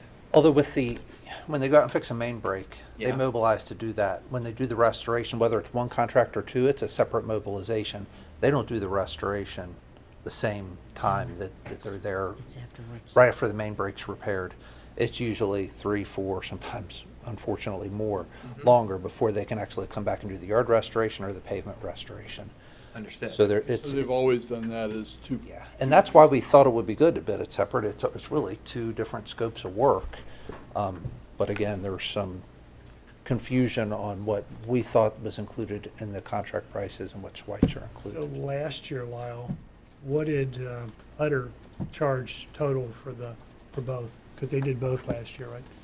'Cause this Yeah, year in the they- previous contracts, and it is, and I don't have that off the top of my head, but it's close to what the current Close to engineer. the 766 they're bidding, yeah. And they're paid on a time and material basis. Is that how they're done, basically?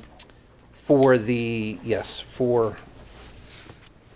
parts 1 through 5, it's labor and equipment rates, and then Okay. there's material prices in there for backfill material, for controlled density fill, or for granular backfill. There's unit prices in there, and then the yard restoration is based on square yards of yard restored, and then there's unit prices for pavement restoration, let's say for asphalt, based on cubic yards of asphalt. So, but this does put it into their wheelhouse for the smallest area to restore saves them the most money for restoration, right?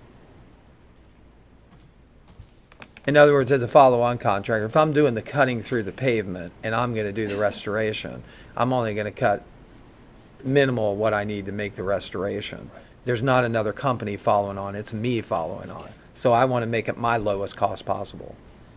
And one of the arguments Schweitzer had was if Utter goes out to do a pavement repair on on a water main break. They're going to dig in the area of the water main break. It may only be a 3-foot by 5-foot area of pavement that's damaged as a result of the excavation.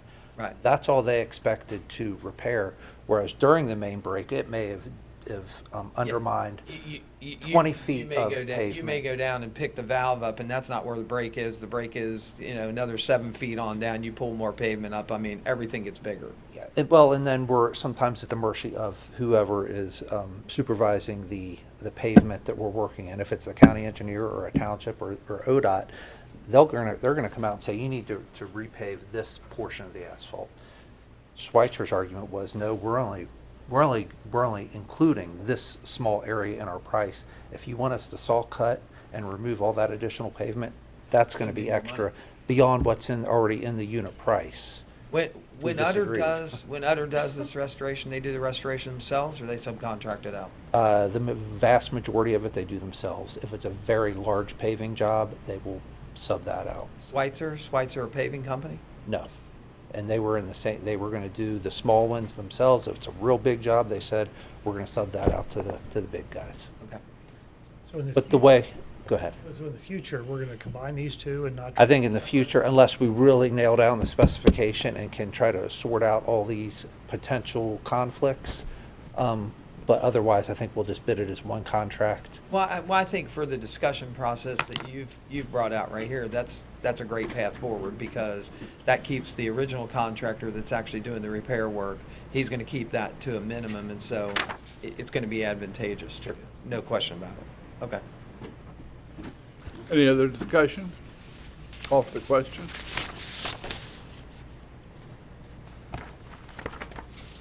Mr. Ubel? Yes. Mr. Painter? Yes. Mr. Humphrey? Yes. Item 14 is a recommendation to approve the request to advertise for bids for the furnishing and delivery of polymer for the Clermont County Water Resources Department pursuant to the specifications, and to authorize the clerk of the board to place a legal notice in a newspaper of general circulation on Thursday, September 27th, 2018. Schedule a non-mandatory pre-bid meeting on Thursday, October 4th, 2018 at 10 a.m. local time, with bids to be received until 2 o'clock local time on Thursday, October 18th, 2018. Here in the office of the Board of County Commissioners, 101 East Main Street, Batavia, where they will be publicly open and read aloud shortly thereafter. And this notice will also be posted on the county's website. And the annual estimate for polymer is $110,000 per year. We have a motion to approve item 14. So moved. I'll second the motion.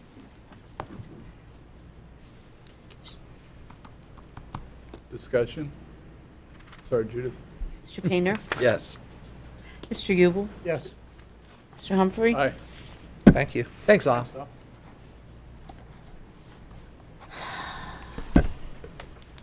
Right. Good morning. Item 15 is a recommendation. We're going to reject all the bids that we received on August 30th for the generation and mailing of utility bills and notices for the Water Resources Department. This is pursuant to Section 30791 of the Ohio Revised Code. We received 3 bids on the 30th. We went out for bids, for the generation mailing, and it included the postage, and postage is really just a pass-through. When we reevaluated the bids, they laid up in line with our current vendor on what we're paying. The services actually for the generation and printing of the bills is less than $30,000 a year in total. It's not required that we go out to bid. We did it to make sure that we're still competitive, and we are still competitive, so we're just going to reject all these bids, and we will probably enter into a contract with the same vendor. So do we have a motion to adopt item 15? I'll make a motion for item Second. 15. Discussion? Judith? Mr. Ubel? Yes. Mr. Painter? Yes. Mr. Humphrey? Aye.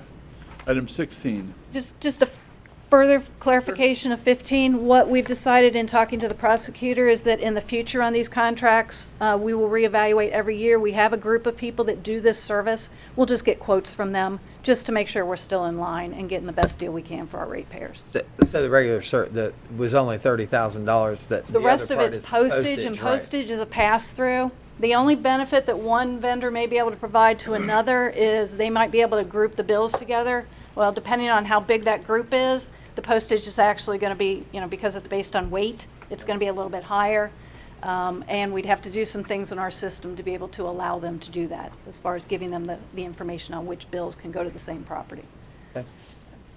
Thanks, Suki. Thank you. Good. Good morning. Grabowski. Morning. Good to see you. Good to see you. Agenda item number 16 is a recommendation for myself, Wade Grabowski, Clermont County Facilities Management, with the concurrence of Mr. Thomas J. Eigel, County Administrator, to approve the solicitation of request of statement of qualifications for the provision of architectural services in and as it relates to the design work necessary for the new Clermont County Sheriff's Safety and Training Facility to be located adjacent to 4025 Filliger Road, which is the animal shelter.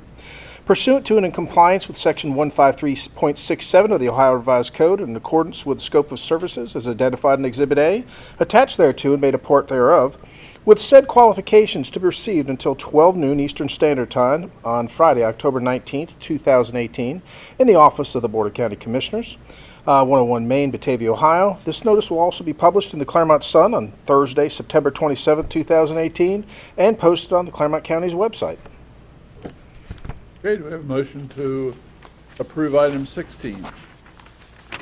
So moved. I'll second the motion. Discussion? Roll call, Judy?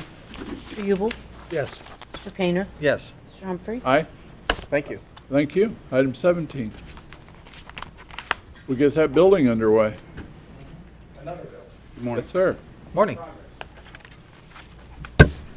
The next item is a recommendation to appoint Mr. Stephen Meckstroth, a production builder from where he lives at 3585 Woodview Lane in Batavia, Ohio, 45103, to serve on the Board of Building Appeals for the County of Clermont, Ohio.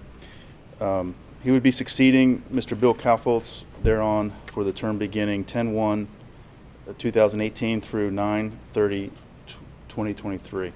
Pursuant to Section 307.381A of the Ohio Revised Code, and in compliance with Section 110 of the Residential Code of Ohio for 1, 2, and 3 family dwellings. Okay. This appeal board is a board that we have in place to be able to hear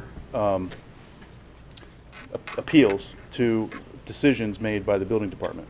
It's a required board to be, when you enforce the building code regulations, you have to have a means for appeal. I'm proud to say that this board hardly ever meets. It's we try to do a good job to not create those disagreements, and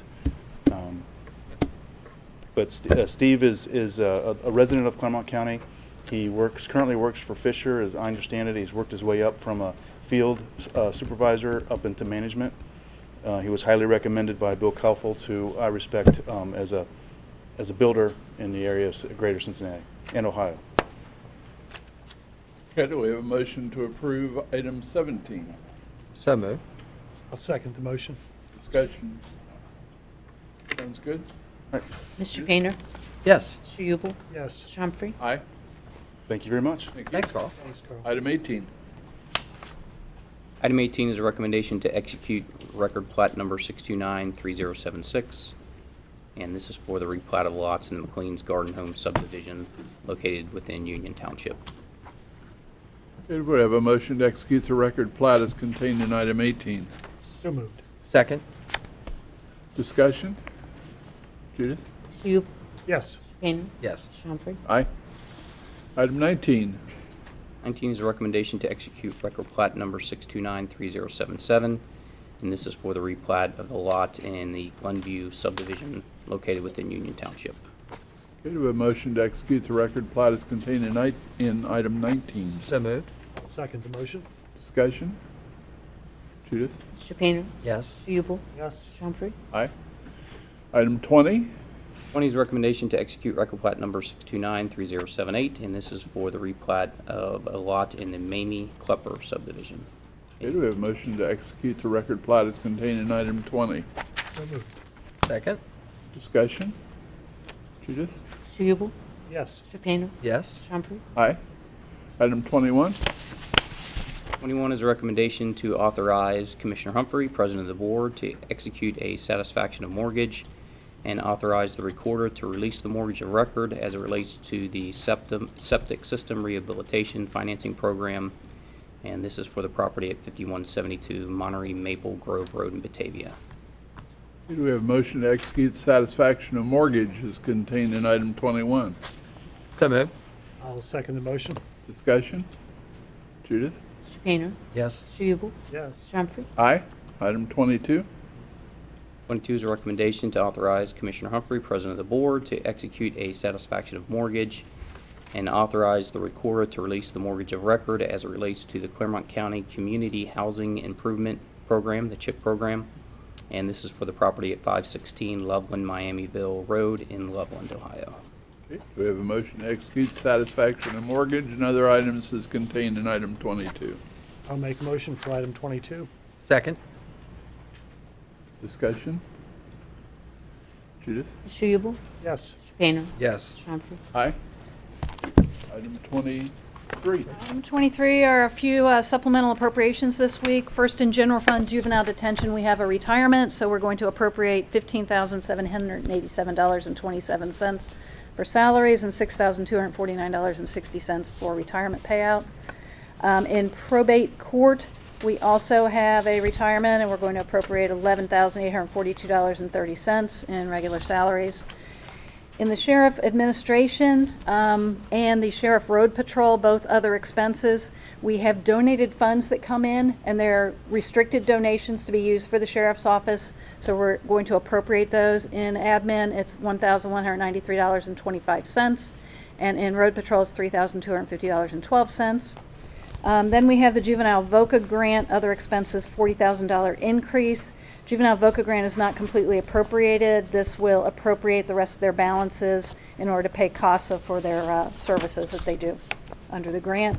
And finally, an indigent guardianship fund, other expenses, a $20,000 increase to pay for investigations, and they too are not fully appropriated, so that will take them pretty much to their full appropriation level. Okay, do we have a motion to approve the supplemental appropriations as contained in item 23? So moved. I'll second the motion. Any discussion? Judith? Mr. Painter? Yes. Mr. Ubel? Yes. Mr. Humphrey? Aye. 24. Suki. Thank you, Suki.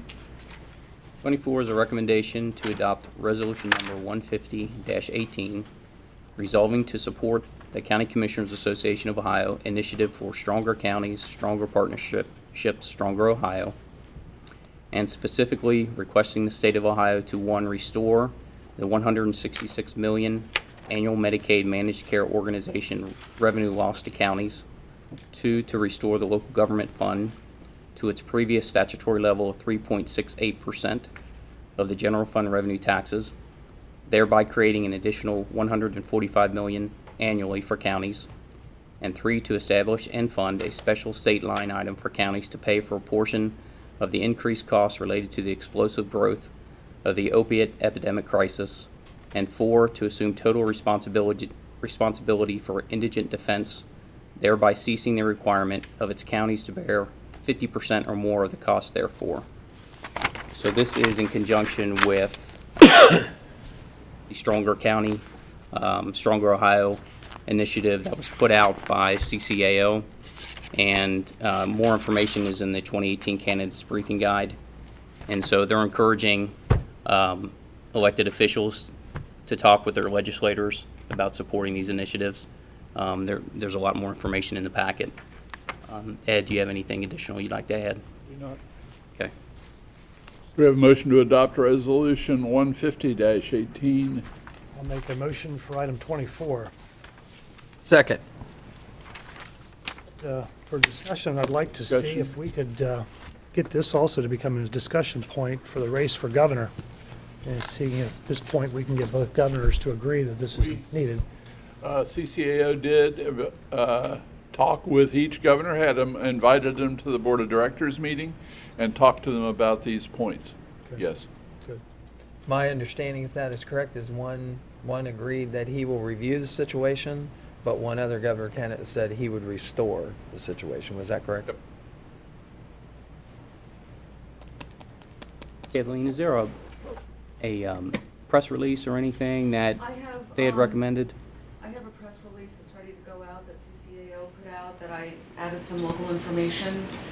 And I was planning to send that out after this resolution was passed. With it of the three commissioners? That would be great, yeah. Okay, do you have a photograph already, or do you want us to? Is there, well, I've got a photograph of the three of you from the beginning of the year, so I'm happy to send that out with it. That'd be fine. Okay. Commissioner Humphrey, for those who are watching, would you give a little detail as to what, these things mean and Well, CCAO went together and put together the Strong Counties Stronger Partnership idea to each of the governor candidates. And basically, they have backed off on, they have made up their money by taking it out of local governments, counties being one of them, but townships and villages also had a hit on local government funds, and we're anxious for the new governor to include those funds in his budget as he brings it to the legislature. It starts with the governor, goes to the Senate, and then to the House, and we'd like to get it at the beginning rather than try to work with the Senate or House to put these things back in. So. would it be fair to say that the reduction in local government funds was where a lot of the money was gained to restore the state of Ohio's Rainy day fund? rainy day fund? Yes. And that those loss of funds to local governments cause local governments to respond in areas such as income taxes and other things to make up. To some extent, or just get lean and not have the things, not be able to provide the services that they were providing prior to that. And some of those there services- are local governments that have drawn in their services, reduced their services. And some of those services are their mandated services to provide by statute. Yep. So the two candidates, one said they'd restore and one review. Can we ask? Who said You that? attended, right? Yeah. DeWine said he'd restore, and right? Cordray. Cordray said he would review. Okay, thank you. Yep. And I think that may be the opposite, so I'll throw that out. Cordray may Okay. have said to restore. I wasn't there, so. Okay. But definitely, it's an issue that's on It's an their issue. plate. It's something that they're going to be communicating while they travel around the state of Ohio campaigning. Yes. Yeah, we should find out, because that's, well, Yep. either way. Yep. So have we, Public participation. so we've voted on that one? We have not voted. We have not voted on that one. Are we ready to vote? Yeah. Any further discussion? Otherwise, we're ready to vote. Mr. Ubel? Yes. Mr. Painter? Yes. Mr. Humphrey? Aye. And we have public participation. Anyone wish to address us today? If not, I'll entertain a motion to adjourn. What? No. No, we're not. We have staff discussion regarding telephone systems. All right. Karen Quitter, Brandon. Talk to us. They have their own hot seat in the front row. We almost. No, we weren't. No, we weren't. We were going to stop the chair.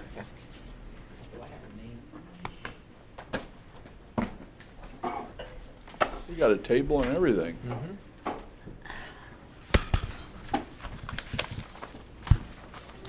Thank you.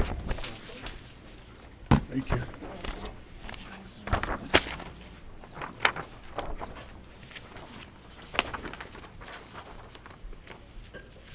Karen.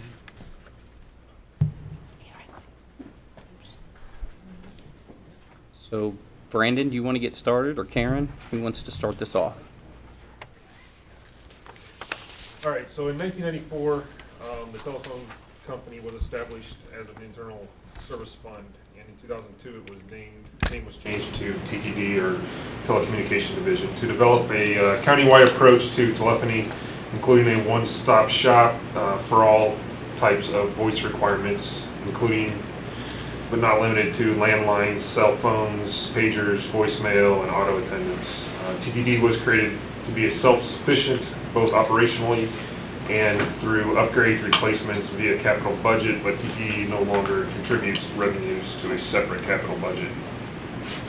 Other duties include providing support for telephone needs, providing voice and data cabling connectivity needs, implementing standards in voice systems, voice and data cabling, and continually monitoring, review, and adopt changes as needed. To centralize purchasing, inventory control, auditing, support, and billing. To continually to strive to reduce costs for all services provided, to institute and manage hardware and software installation, maintenance, and upgrades across the telephone system. To monitor telephony systems for security breaches, to plan, implement, and update disaster recovery plans, and to backups and contingency planning. In 2015, TTD was tasked with looking for ways to reduce costs and to look into other voice solutions to see if they would meet our needs. BCC administration and TTD staff attended presentations from Cincinnati Bell Next Generation Telephony Solution, IP Managed Solution, the Cincinnati Bell Avaya Managed Solutions, and Mastergy UCAS Managed Solution. The options and companies that provide managed solutions are numerous, and we have continued to review and research options. We have narrowed down our selection to the State of Ohio Next Generation Telephony Solution, NGTS IP Managed Solution, Cincinnati Bell Master Service Agreement, MCSA 0003. The program has been enhanced since we met with them and has been upgraded to the Hosted Enterprise UC Managed Solution.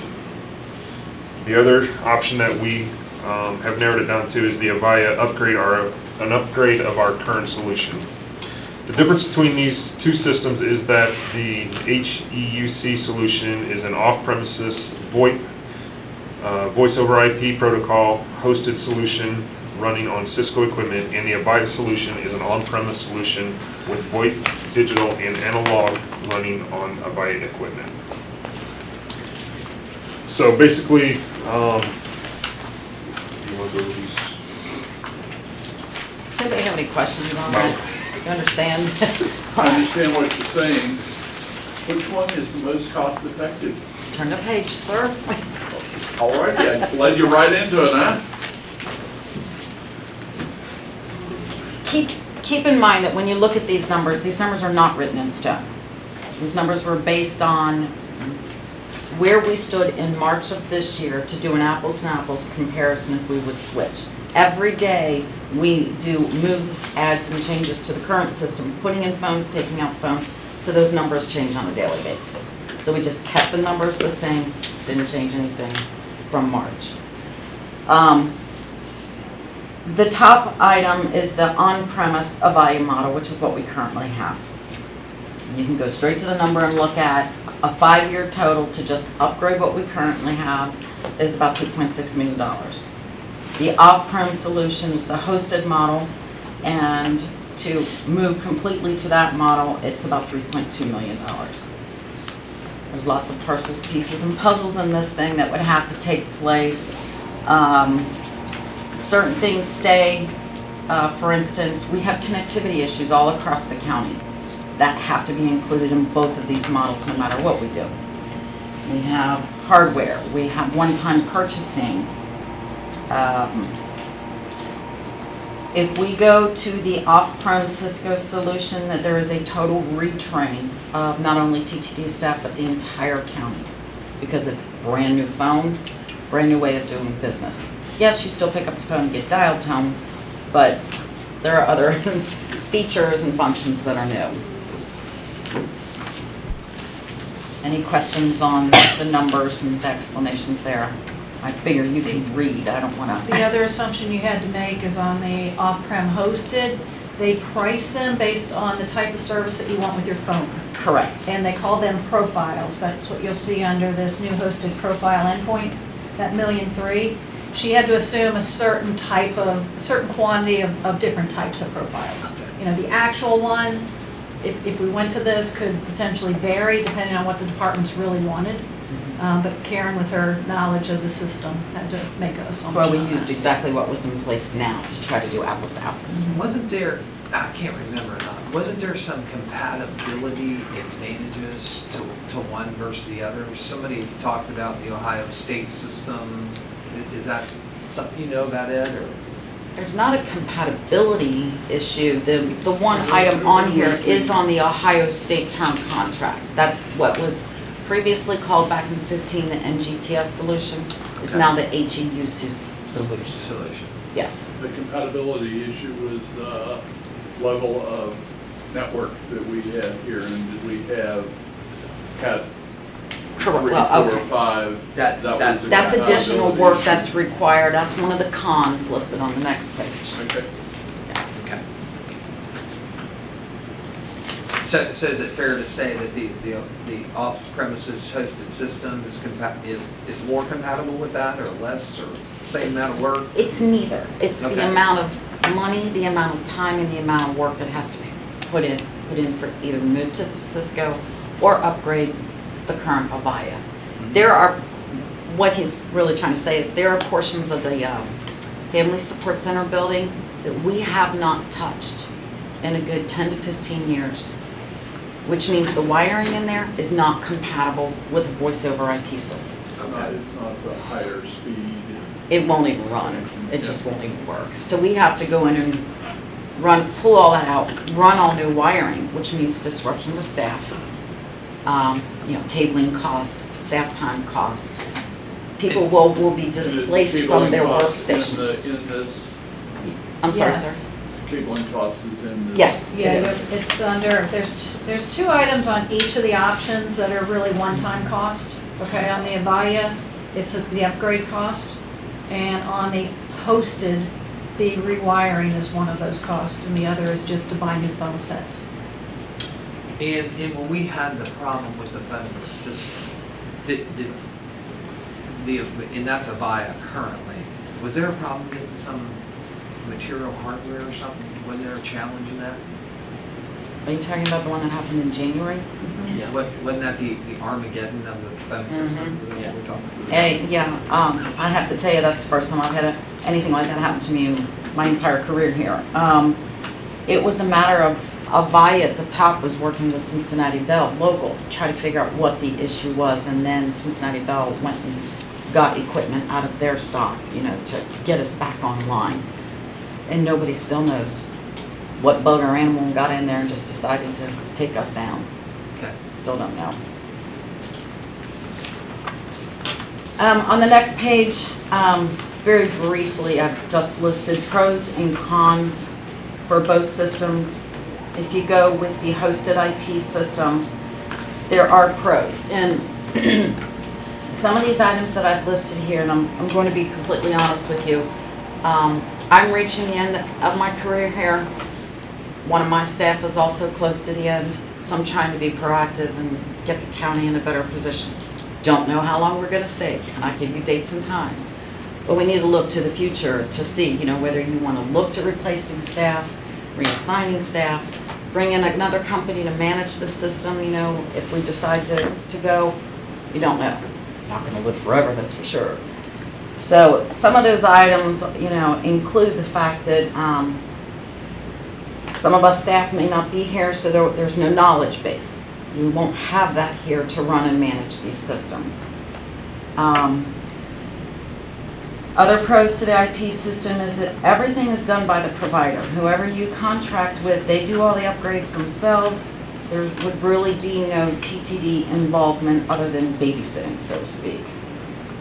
The new system does include free long distance up to a 7,000 minute pool, which, by the way, we've never, ever reached. The current alert us notification that you see now, the big yellow thing that pops up on your computer, that's actually included in the new system. Call accounting software that we use to do our billing from, and when we can go back and help the prosecutor's office if they're trying to find out who called whom, when or who dialed what, when and where. That's also included. Currently, those two applications we pay for separately. The cons. All those costs are involved in the Yes, sir. comparison together. Yes. Okay. The cons in going to a hosted system is currently TTD turns around requests for services generally within less than 8 hours. I mean, we'll do it the same day, but we usually try to guarantee 24 if it's a big wiring issue, you know. According to most of the hosted systems, it can take up to 3 days. So what you do is you put a work order request in, and then you wait. So, and most of them have said it takes up to 3 days. So if you want your name changed or you want a phone put in, you're going to wait. We have capital investments of switches that after, you know, you make the first initial purchase, and after 5 years, then you have to replace your switches. That's normal. We tend to do, you know, we do that now. It's the same way with our IT switches as well as our phone switches. Everything's gone to the same type of platform. Both sides have ongoing maintenance, and Suki already alluded to the fact that our profiles will be different and the costs will be different on a monthly basis based on request and need.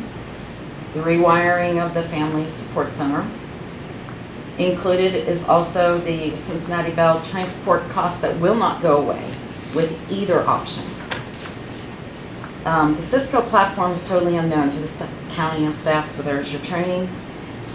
We moved from 4-digit dialing to 5-digit dialing on a hosted system, and that we must either purchase or lease all the new tel sets. Right now we purchase them. It's not a big deal to purchase them. I consider them consumables, but the new system's telephone sets are much more expensive than the Avaya sets. If we just upgrade our current system, there's no staff training. There's no really disruption of work for staff, just TTD to implement the upgrade. We will continue to do all the moves, adds, and changes in-house. Those are almost immediate. Another item that I don't know if you're aware of is that TTD centralizes and manages all of our connectivity and communications agreements to get the best price possible of all services that we provide to all the county. So your Verizon contracts, our Cincinnati Bell contracts, connectivity contracts, dial tone that we provide to wastewater treatment plants to the county, those are all managed in one place.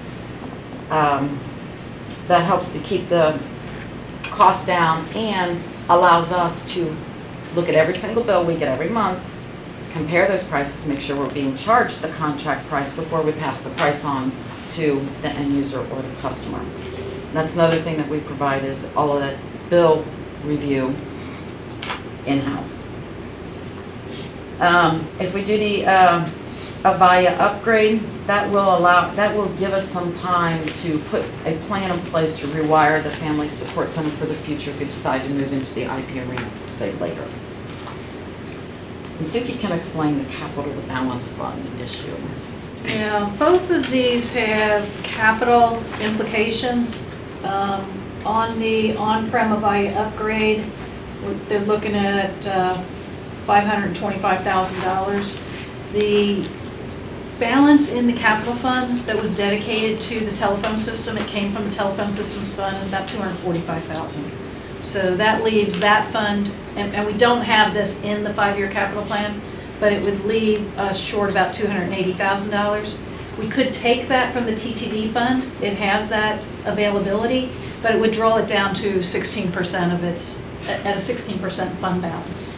TTD fund operationally has been pretty constant. The revenues have been coming in as the expenses go out. You've been maintaining a fund balance. This would just keep it at a much lower level. 16% might be, doable for them. Just because they don't have major fluctuations on when they make big payments. But we would have to monitor the rates that we charge to the users for the Avaya system.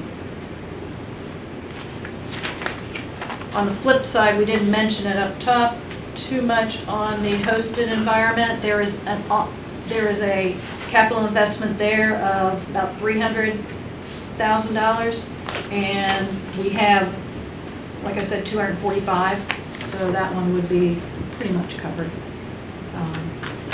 but it was the higher capital investment of the upgrade. It's going to just require that we use both sources of funds that we have set aside for telephone. But you've got all the numbers typically. That's a 5-year total you've given us. But do you have like a 1-year total cost versus a 10-year total cost? 1 year versus 10 year? Yeah, what if it wasn't 5-year, what if it was 10-year? How would it work out?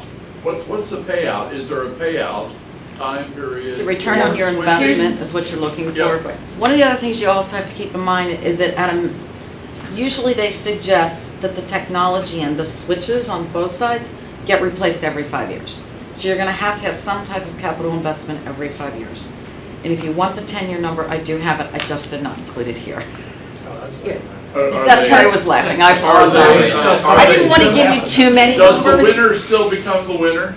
Yes. Yes, Okay. it doesn't There's no change change. the bottom That's all line I'm hearing. numbers. Okay, that's all you care. The thing to keep in mind is what Karen brought up with regard to the personnel issues.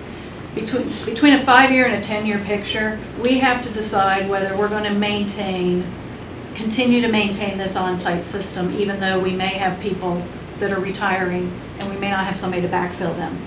We really can't go to the off-prem until we get the rewiring done.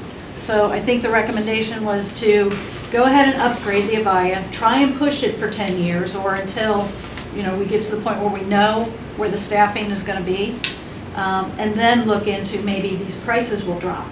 Because the other thing, I believe you said that these prices with Cincinnati Bell for the hosted will change based on how many people they get in their program.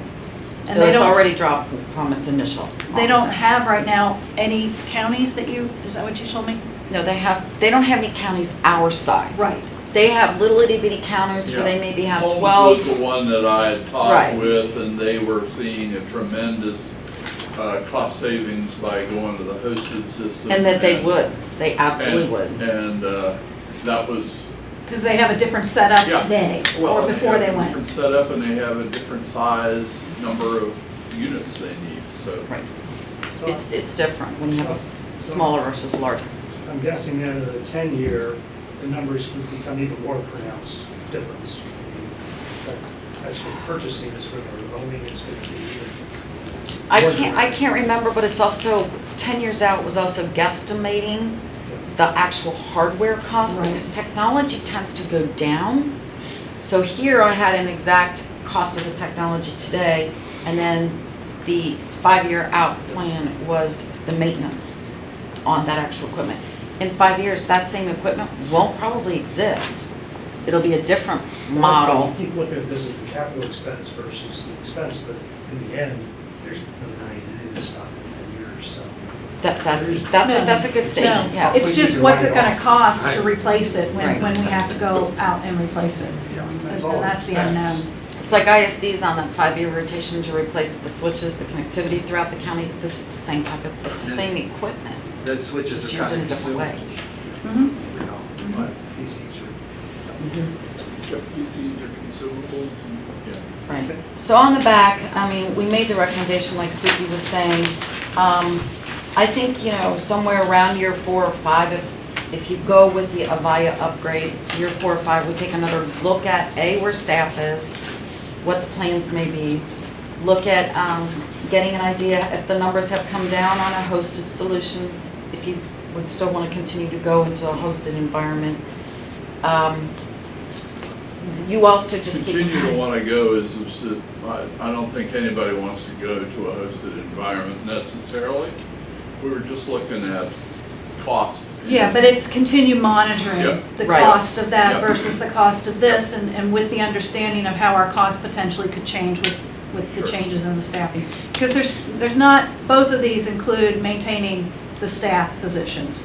And, if you can overcome the response that you would get internally versus maybe the response you would get from a hosted environment, that 3-day that Karen was talking about, which may or may not be a big issue. It depends on what office is having the problem. Exactly. Those are the things that we have to take into account when we think about Add a it. new But as these employee, prices we've got change. 3 or 4 days. I mean, we've got time to add a new employee, a new office, new set. Well, we also have offices that don't tell us that they have a new employee until they're in the door. That happens quite frequently. They need to. You know, then you've got your management, your centralized management of billing and contracts and all of that in 5 to 10 years to look at where are those processes going to go. And I'm well aware, somebody's going to have to take over that part of this job. Yep. So somebody will have to be trained if that stays. So from this point, TTD would need a recommendation from the board, your suggestion on which way you would like to go. But there's a third alternative, and that's do nothing, I guess. No. But No. We don't have that alternative. Come June that's not a good 2019, alternative. it is end of life for the Avaya support for our system. So by June 2019, we have to have So we something. need to in make a place. decision, and these are the two decision points. Very good, thank you. You're welcome. I can give you my point of view.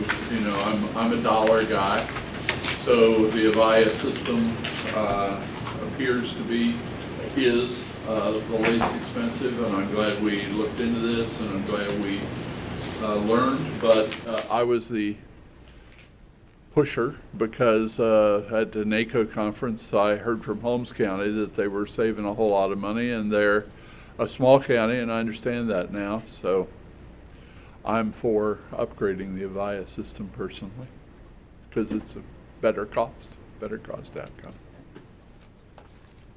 But I would like to hear from my fellow commissioners what they think. The only piece that I didn't see in there, and I didn't really understand, so kind of clarify it for me. If we go to a hosted system, do we still have a department to do that, or is that totally done? You don't have to. Okay. You can do it both ways. I mean, you can have some internal people that are like the liaison between the vendor that hosts it. They could do some of the add change moves. like We asked, TTD. and we can be trained, and we can learn the new system, and then continue to do what we're doing now on the new system. Right. But it's not an immediate thing like we already know it. It might take Right. some time to learn. Right. Or you let them manage the whole system, and all the departments then will call them to do their changes.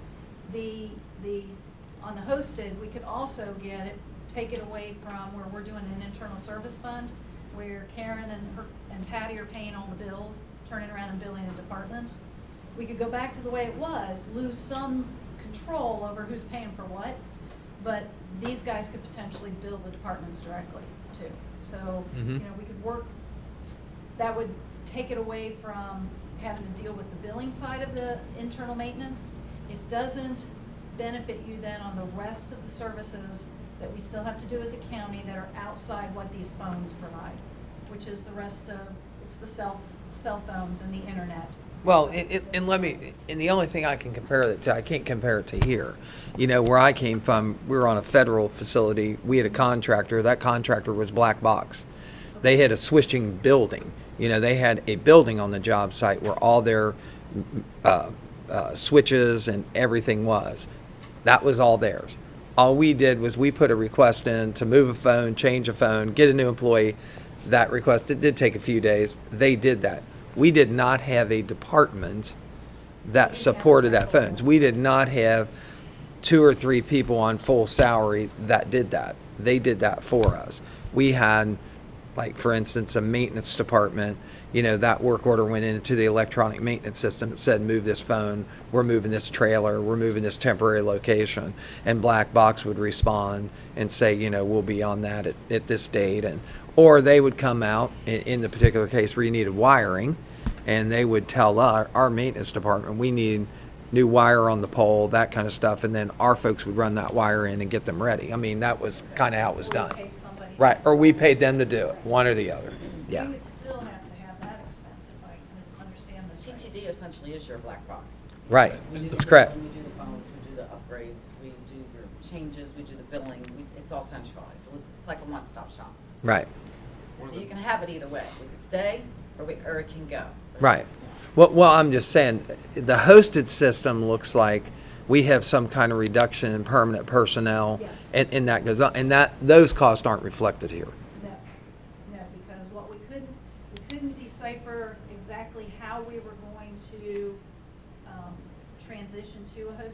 because Right. we're not ready right now, obviously. We can't, the building's not wired at Family Sports Center. But that's what, if we go with the Avaya and say, I mean, the current system's lasted longer than they expected it to. 10 years. So if we go 10 years on the current system, when the next Avaya upgrade is ready to be reevaluated, that's when you make, like I was saying, the determination.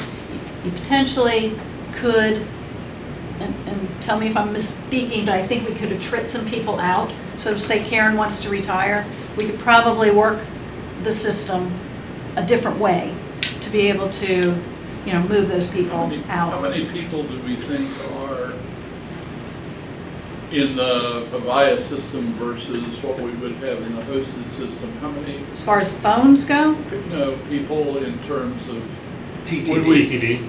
Yeah. Would we save salaries? How many So- salaries would we save? Right now you have Karen and Patty. Yeah, and Jeff. then Jeff, but Jeff has been also working with ISD part-time. Okay. So The we're kind of difference in training them as value, well. the difference in cost is $700,000. 3 people don't cost us $700,000 in 5 years. So it's clear that. My guess would be you'd probably lose at least one employee. So you'd be Yeah. down one body of salary and benefits. So the Avaya system is by far the cost-effective system for the county over the hosted system, and that's because of our size, and we can afford to have people. a 5-year salary and benefits, based on the way we're charging the people right now, because we've got 2 shared people and 1 full-time person there, is about $750,000 over the 5-year period. Okay. Okay, so it does put it back Bit of a push. closer, yeah. Yep. The question is, if we do this, what do we do with the people? Do we lose the people immediately, or do we need a transition for it? And that's why I'm kind of in agreement with the recommendation to go one more phase with Avaya Yep. and see what happens on hosted, because if computer prices are coming down, you would expect then that these prices would come down too. If more people get into the program, then the profile costs go down too. So what do my fellow commissioners? One of the nice things that the TTD department does is consolidate all the billing. It consolidates everything and continually auditing to make sure that we're getting billed properly. So that's one thing that, Paid the same way. and everything's paid the same, yes. And it goes beyond these items on here. I know it does. Yeah. How did that audit come out? The audit came out really well, thank you, I was going to jump onto that when you said it. They wrapped up the telecom audit, and there was only about 9 or 10 different services that they decided to cancel because they either weren't working or nobody was utilizing the phone. So between they evaluated all the bills and the usages on all the different lines that we were paying for. They went back to the departments, and Patty and Karen worked with this to say, okay, you haven't had any usage on these cell phones. Do you really need them? So we're ending up, I think our 28% share for a 1-year savings is $600 and something that we'll pay for this. And then the departments are all getting the benefit of not being billed for those. Some of the bigger ones were, I think, some of our lift stations. There was a line that was going out there that we hadn't canceled, and nobody noticed it. And we have 100 plus. So it wasn't huge. So it gets back to they were reviewing things, and throughout the course of the audit, things kept changing. Like Karen says, every day something's changing, but we did get some savings. Patty does a great job at auditing all that and making sure we're paying the correct things. And when you have the departments, you almost have 2 eyes looking at all the bills that are coming through on telephone. Patty and Karen on the front end, and departments, when they pay back to TTD for their share, they look at it at that time. What do we think? I follow the recommendation that we've seen. The only point that comes in there is, you decide to leave us, and those 2 people decide to retire within the next 2 years, and we got to hire 2 people to shadow them to gain their information. I mean, what do we do? Our local carrier, Cincinnati Bell, isn't authorized. I mean, they're the only authorized Avaya provider around here. So they can do the moves, adds, and changes. They can they already have logins to get into the system to do maintenance. You could very well contract with them to do that. And the contracts, we'd have to figure out an ISD who would cover the rest of the contracts. Okay. I'm sure Brandon will just take that on. But it does mean we have to somehow schedule potentially rewiring Family Support Center to the capital plan. Yes, absolutely. In the next 5 years. Yeah. Should be doing that anyway. I mean, Well, exactly, yeah. We need, get them up to speed, get them current Yep. so that whatever becomes available. And let's hope, what do we have to move it to? Cat 5? Cat 5e. Cat 5e. Hopefully that'll stay valid for a while. There is a 6, but we're not doing 6. I don't recommend doing 6, but there's still problems with it. Sounds good. Thank you very much. Thanks for all your effort. I know that it was a tremendous effort to get this together, and I appreciate it, and I think you've come up with a good plan for us, so thank you.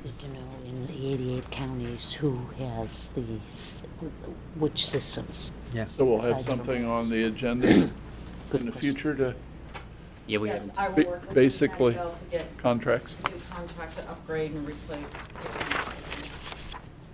I doubt if that'll get done before December. Okay. We have until when, Karen, for that contract? June 1st. June 1st of next year? Okay. How long do you expect implementation to be? It's not implementation, it's a matter of getting the contract done and getting it before the board. Okay, but once that's done. Less than 2 months. And the wiring that needs to be done can be done, and then the switch over done. 5 to 10 years, yeah. It's something that can be put in parallel to what's already there and then just switched over? Okay. Okay. Okay. Good. Thank you. Thanks for all the effort. Appreciate that. So we've already, but I'll ask again, any public participation? If there's none, then I'll entertain a motion to adjourn. So moved. Second the motion. Mr. Painter? Yes. Mr. Ubel? Yes. Mr. Humphrey? Aye. That concludes our session for today. Thanks for joining us, and God bless.